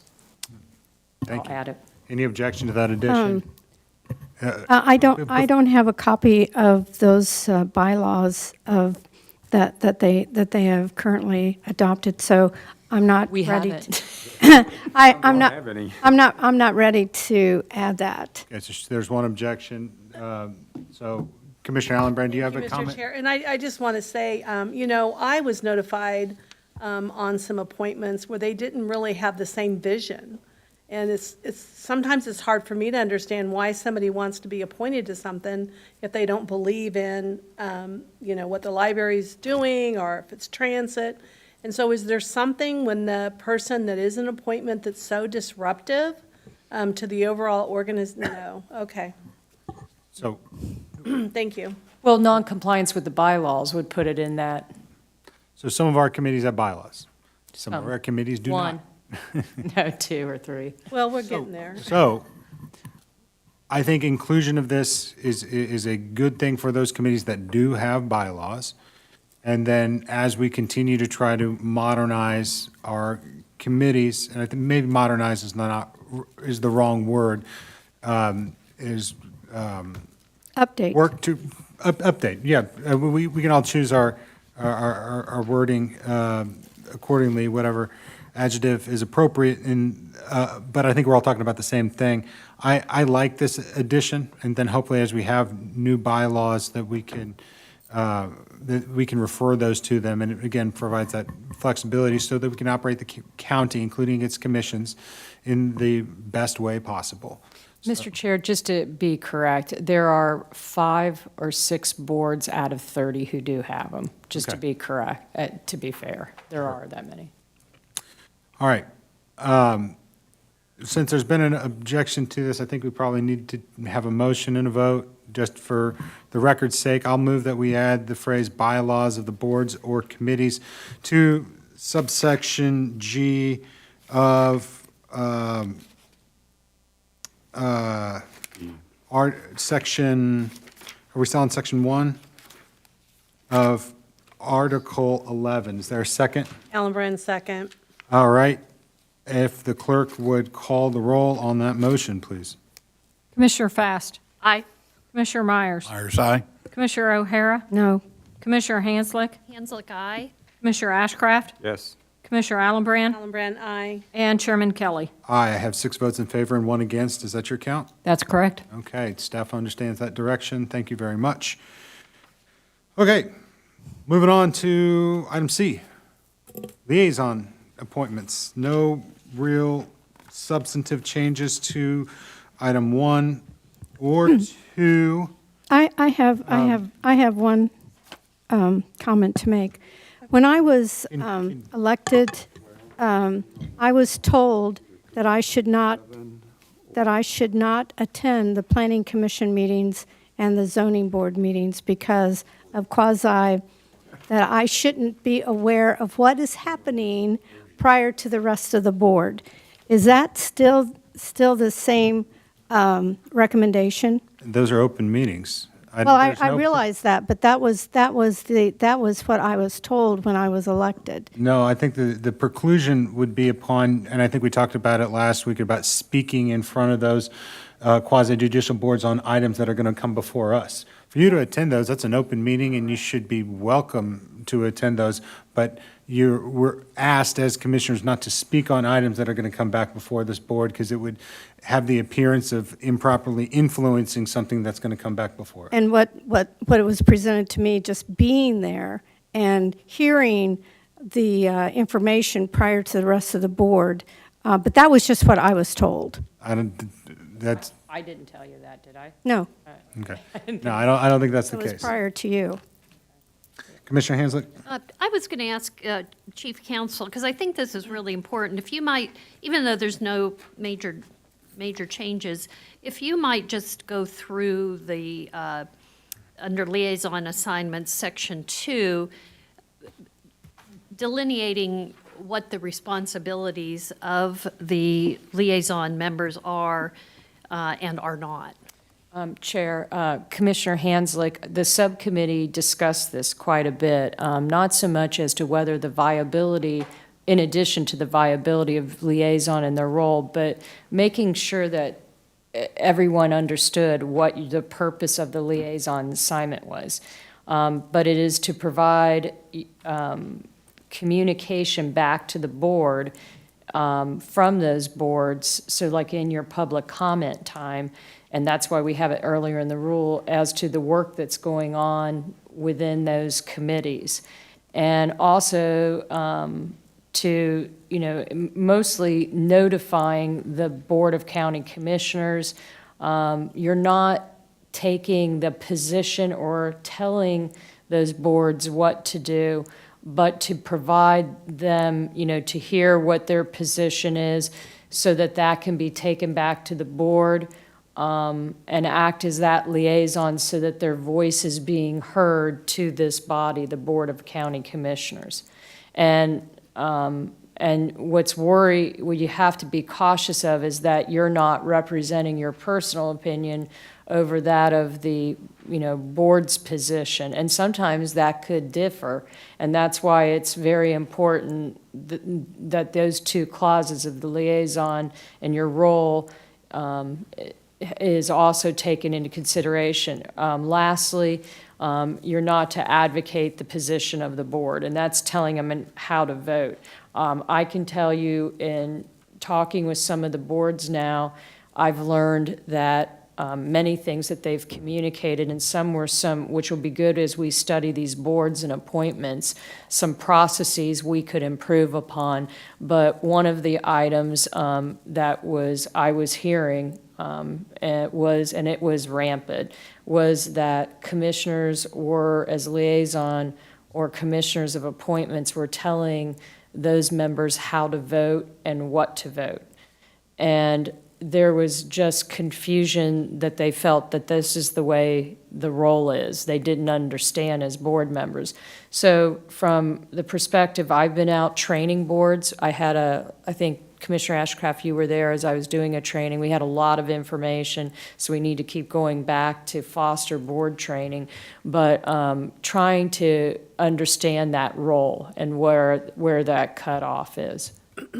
Thank you. Commissioner Allen Brandon Ashcraft. Thank you, Mr. Chair. And I appreciate you clarifying that, because being a liaison on this other board, you know, as an elected official, as a commissioner, until something comes to the commission to get voted on, we should not be going to zoning or planning on solar or anything else, is my understanding, and giving our personal opinions. And there was people that were on those boards that, from what was happening, people following them to their car, and more than one person, there'd be two people that would follow them to their car and tell them how to vote, and that's just wrong. And I appreciate you addressing it. Commissioner Ashcraft? Thank you, Mr. Chairman. Mr. Chairman, there are a couple of different ways to parse this. Depending, I mean, all boards are not the same, okay? And some are boards of policy, some are boards of observation and advice. And to come up with a rule, I think, is a little bit of a challenge. And what's particularly challenging is many of the, I'll call them policy boards, the bigger, more intricate boards, have a staff member assigned to them. Many times it's a county manager staff member. And the communication process, conversations can be ongoing and intricate. And it is a bit of a challenge to summarize what is discussed and decided at some times, and particularly when many items or many discussions relate to pending or future budgetary activity. So I struggle a little bit with saying that we should be a conduit. I don't want to be disruptive to that, but the flow of administrative matters through the county manager budgetary personnel process is something that needs to be recognized and I think respected. And I don't feel comfortable necessarily coming and reporting on something prematurely. So I struggle with this conceptually, and I've seen it play out. I'm thinking specifically, Mr. Chairman, over the years, there have been some boards that have locked into their brains certain budgetary decisions that were contrary to discussions by this body in terms of what should and could be done, yet they were pursuing a different perspective and a different agenda. So that gets a little bit complicated. I'm thinking specifically the library board and the parks board on various plans and tax rates and tax expectations. And it's not necessarily this cut and dried, so I just offer that as an observation. One question, are you going to address the responsibilities of liaisons in executive sessions for some or all of these boards? Because that has been a point of contention. Some have said liaisons should be there, some have said we shouldn't be there. And I don't care, but it would be nice to be in alignment with what those boards say and expect versus what we do or don't At no point do. should a liaison be in an executive session of the board, and I have been hearing that, reports of that. I'm working with my team of attorneys to educate the boards they're assigned now. This is a process that's going to take time, but no, we should not be in executive sessions of boards. Commissioner Myers, Commissioner O'Hara? I was just going to say from Johnson. Except for yours. Yeah. Except for, okay, see. I forgot, he has a statutory Yeah, requirement. you're There's a right. difference with it. He's Yes. the only board. And I was going to bring that up, that Commissioner Myers is a voting member on the Yes. Parks and Rec Yes, Board. I know, and I have to keep reminding that they do that in Parks and Rec. That's a problem. Thanks for that clarification. Mr. Chair, Commissioner Ashcraft? but that question's come up, hasn't been actuated, but the Investment Advisory Committee or Board that I supposedly chair, they have the ability to have exec sessions, so would I call one and then leave?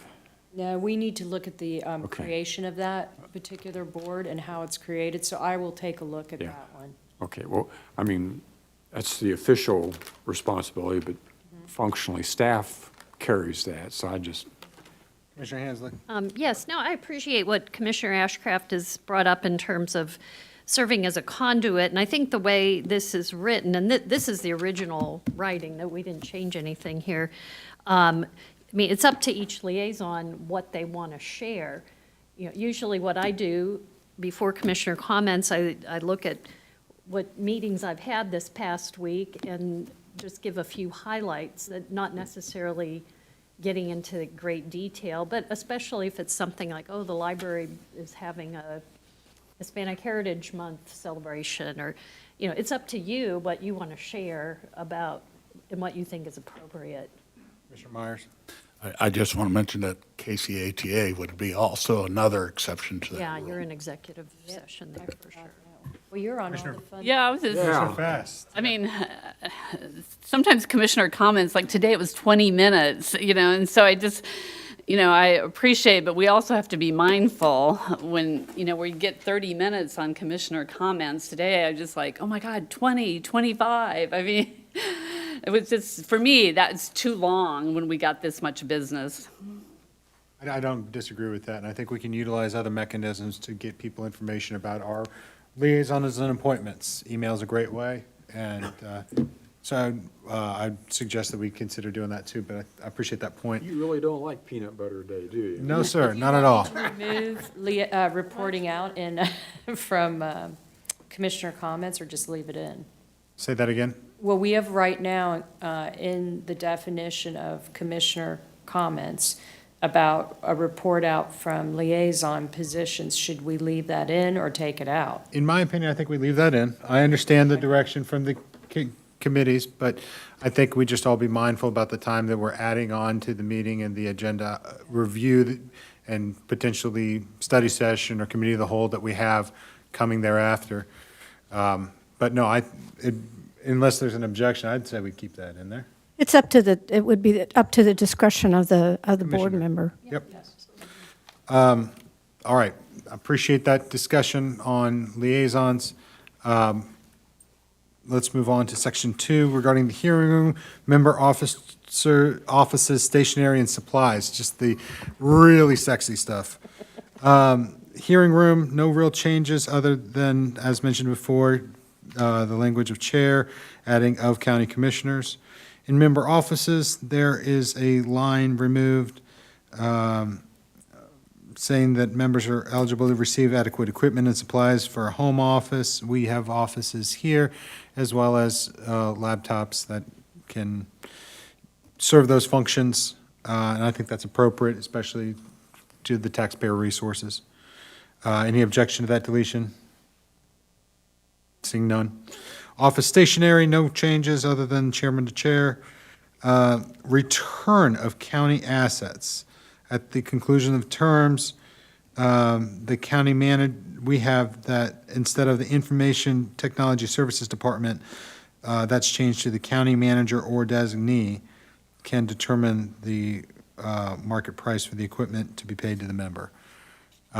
Any objections, thoughts on that?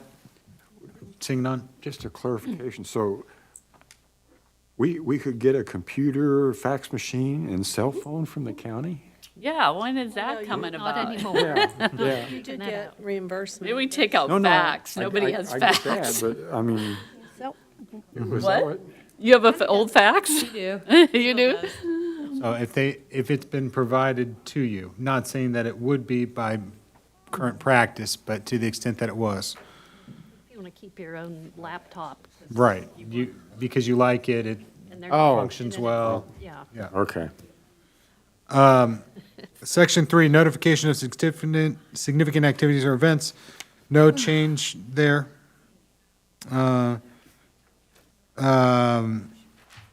I think maybe a comma was added. Section 4 on social media. This is new. It says that members of the board won't use social media as a mechanism for conducting official county business, as with telephone and emails, communications between and among members of the Board of County Commissioners via social media could constitute a meeting under the Kansas Open Meetings Act. For this reason, members of the county commissioners are strongly discouraged from friending other members of the Board of County Commissioners. Obviously, this is new ground since 2009. I appreciate the reminder about the Open Meetings Act, and that social media is a mode of communication like anything else. So I think that's helpful, and that while members will definitely have their own social media pages, that we should refrain from conducting official county business thereon. And Chair, I would like to add Yes. one thing here is a training note and reminder. When you receive emails from, from a staff member, do not reply all back, because you're going to get in violation of a COMA violation, a public meeting, and you cannot respond back. You can respond back to the individual, but not all of the commissioners, the county commissioners. And so I just want to make sure that you know not to reply all to the county commissioners.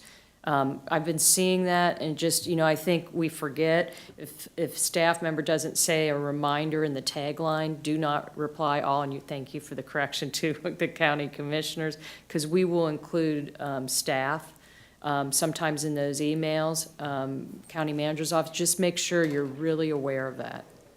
Commissioner Ashcraft and Commissioner Hanslick. Thank you, Mr. Chair. Mr. Chair, I don't disagree with the warning about what constitutes a meeting. Media gets murky in a lot of different ways, but I do object to the concept of not being able to friend other commissioners in terms of just maintaining contact, to be more social in nature, not business in nature. So I offer that objection. Does the commission want to, or anybody have any qualms about? I mean, I don't think that we need that. I mean, I get to hear about Ashcraft's grandson. I mean, we never conduct business. If the business is the issue, It is. If I might say, maybe the better way to say it is something about being mindful when there are connections on social media, something like that. But no, I don't. I mean, the I first agree, line it's covers not- it. Yeah, So would you like me to remove the last line?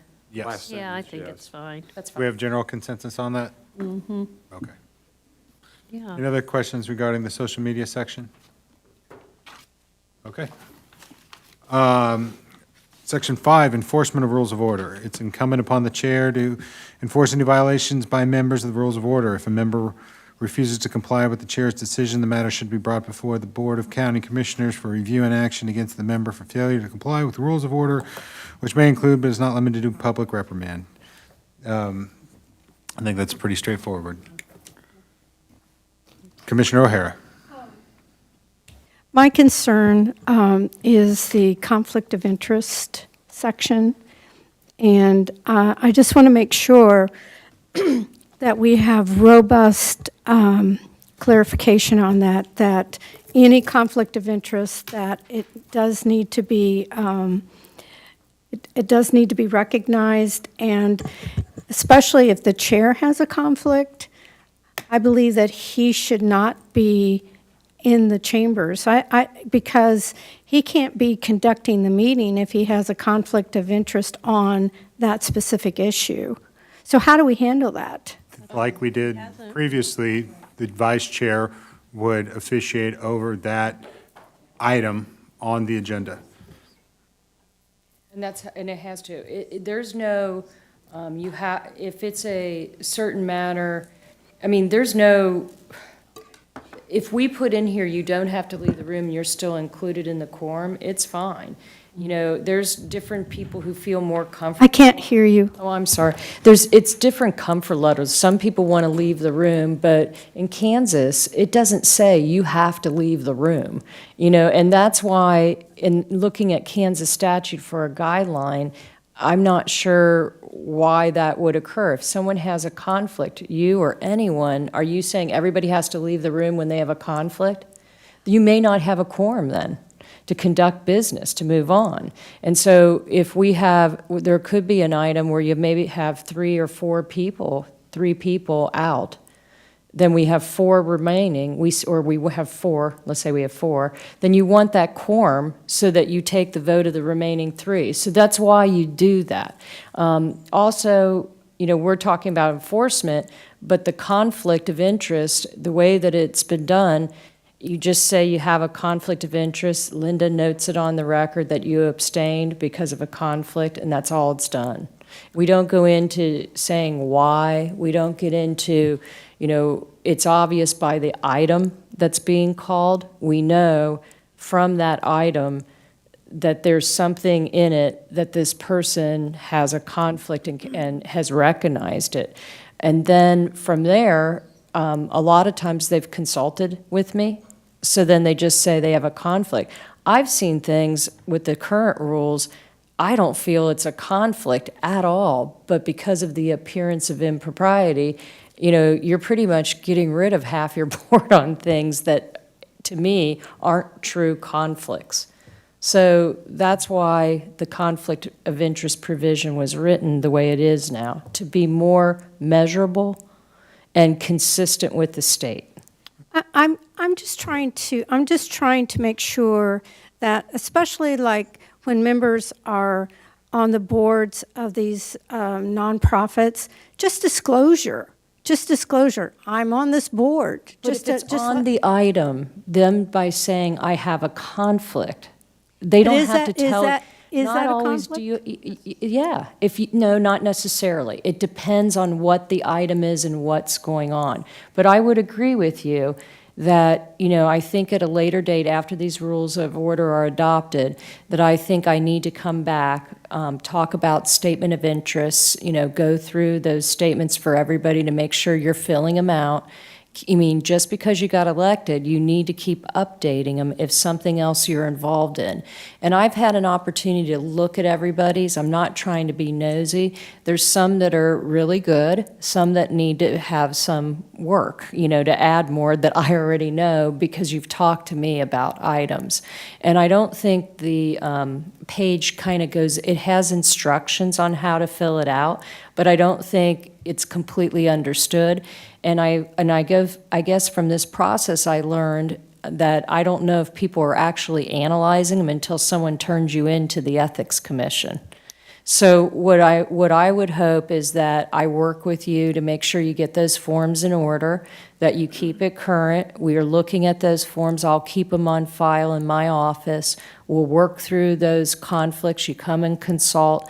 And, you know, we are moving forward declaring conflicts when we have them. And I can tell you, even talking to the boards now, no one knew what to do. So we need to have a training maybe on that process, just a quick overview, or maybe I could do, I think a training or something of a discussion would be good on those forms, but you just have to fill them out. And Commissioner Fast, you had a question? Yeah, I can't find it, but I remember it said in there that you had to say what your conflict is. Right. Did you take that out? Because that's always been the procedure, that if you have a conflict, you. Yeah, no. You just have to say you have a conflict of But interest. in our old rules. Yeah, I took it out. I just put Because a. it's no longer there. I mean, we've always operated on. But we just said you have a conflict of interest. When we noted in the minutes, we always just put conflict of interest. We didn't say why, like I'm on the board and there's certain business reasons, and I'm not just saying because of an attorney, there's business reasons that you have a non-disclosure agreement that you cannot disclose what the reason is. And so you're down a slippery slope, not even the Ethics Commission, I mean, they recognize those limitations you have professionally and in your business. So the better practice is what is being suggested right now.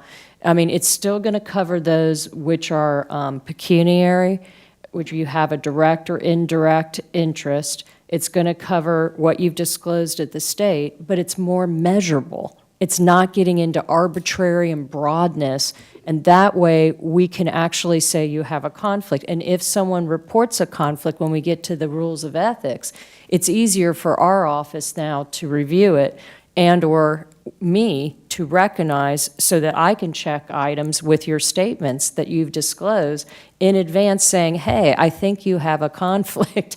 You know, right now, I would have no idea unless you've told me. Commissioner Allen Brand. Thank you, Mr. Chair. Well, I mean, I'm going to be honest, and some of this maybe has to do with my age, but if I sit and told every board I've served on, I mean, I'm a past employee of Johnson County Park and Rec. I mean, I've served on Commission on Aging, and I give freely to organizations that I believe in. I make donations. So I don't sit here and tell every single person what I do, you know, and I guess I don't understand that, why that's something that, You should. and I've made it, you know, because Commissioner O'Hara has brought it up and, you know, about different boards, and I've said, well, I made a donation, but I don't serve on the board, nor do I have any. So I feel like sometimes we're taking it to an extreme. Right, and that's why It's getting. not a conflict. Why, as long as we're following the state standard, and that's what I'm recommending, the state standard, it's going to catch what we're worried about as we're looking at these processes, you know, at these conflicts. So, you know, donations, actually want to encourage people to donate to boards. But, you know, at this point, I feel this process will be easier to manage and to be able to make sure that we're watching if an individual has a conflict.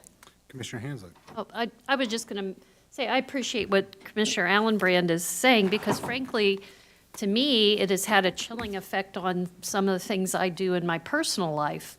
Like, do I renew my membership in the Overland Park Historical Society? Because that has come up before. You know, it's $20 a year or something. You know, so we should not have to be worried about those kinds of things. You know, we get no financial benefit from being a member of anything or donating money to something.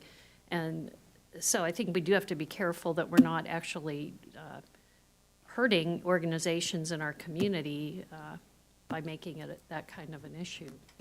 Commissioner O'Hara. Thank you. But when you are on the board of directors, I think that on nonprofits, because I think it's just been United Community Services. It's just been over the years this has happened, and I'm not saying that there's any nefarious activities, but these disclosures have not been made. The workforce, there's a commissioner that is on that. I just think that it just is for disclosure that the public knows, and then it's up to you to advise whether that is a conflict or not. I don't know if it is or if it isn't. I feel that you are the one who's disclosing a lot of what others, and what I'm trying to say is it shouldn't be put with another board member to police another board member's conflicts. And I'm just being respectful about this. It should be on me to be able to, to fairly look at this of whether somebody has a conflict. And that's my role and what I'm hired to do, to then say, hey, you've got a conflict, because I'm looking out for the county and the board. So, but what I don't want to do is because it gets very, and I'm just talking candidly, it gets very like you're fighting against each other, and it shouldn't be. It should be taking that emotion out of the process, that I'm reviewing it. Do you have a conflict? And if you need to disclose you have a conflict, you say it on the record, we made it part of the minutes, and we've accomplished. By reading half these items on the agenda, you can figure out there's some connection there, but I'm not understanding why we need to get into the depth of what you're requesting. I just think that we all need clarifications. If you are on a nonprofit board and that that organization is coming to the county and is getting money, should that be disclosed? Is that a conflict? I don't know. It depends, and that's why I need to do a training on the substantial interest form, because when you read the form and you read the law, you'll see even your state legislators, half of the counties are following this. You will see what I'm saying. It discloses a lot, and that's why I want to work with you to go through your forms to make sure they're filled out correctly, and that's where I'm just saying, I've taken a look at your forms, and we just got to make sure they're filled out correctly. Thank you. We appreciate that help.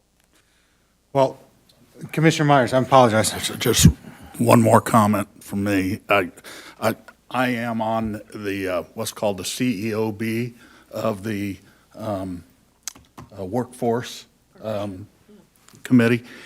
That's an appointment, and I'd be more than happy to give that appointment up. See, and that's another layer to this. We're appointing people that then Parks and Rec that get awarded grants. I mean, how far do you go? That's why this standard of the state makes sense, because it's more measurable, and it truly is what we're looking for is a type of conflict. And keep in mind, state statutes have built in things where they say it's okay in Kansas, and that's where the level is. So I think the new process has a lot of benefit. And, what I would like to do is do a training of the forms, make sure we all understand it. And then in the future, after we get moving with it, then if there's problems, we come back in another annual review of these orders and make those changes then. But we've got to start somewhere. And keep in mind, it's the process that's going to apply to all the board members too. So all your board members and they're feeling under siege because they're volunteers and they're getting attacked right now, for appearance of impropriety, and they've done nothing wrong. And so we just need to have a standard that's consistent with all your board members too. So they'll be held to that same standard. And when I explain it to them, they understand it. They feel more comfort that they know that there's a measurable way instead of some arbitrary attorney sitting in the back office telling them they have a conflict. And I think that's more fair to everybody. So, Thank you very much. All right, well, we've made it with a whole 12 minutes to spare. At this time, I'd like to move that we move these rules of order as amended by staff at our direction during these committees of the whole, be put on the action item for consideration on February 2nd. with the revision. Henslick, With- second. Right, and just a friendly amendment there, with the revisions as directed by this board during the committees of the whole made by staff. I have a question. Yes. So this vote does not preclude board members from making amendments on the rules next week. Is that correct? That's Correct. correct. You can make amendments. Correct? We haven't seen the final draft yet. Right. Yeah. So, understanding that, motion and the second has been made, I'm going to ask the clerk to take the roll. Clarify, the county manager wanted to make some adjustments. Will that be included? Yes, per my motion, as I have understood, and I'm asking everybody to understand it, that includes the direction that we've allowed staff to Okay. make. Can we get it before Tuesday at 5 or 6 for me? Often my day will be packed on Wednesday for work, and then I have no time to meet with Okay. staff. I'll try to get a draft, but see, I have to get with staff on that other piece. I can try to have it out by Monday. Would that be okay? Yeah, at least gives me 2 days. All right, before we devolve here, let's get the call of the roll, please. Chair, could I ask, I apologize, I missed who the second was. Hanslick. Thank you. Commissioner Fast, Aye.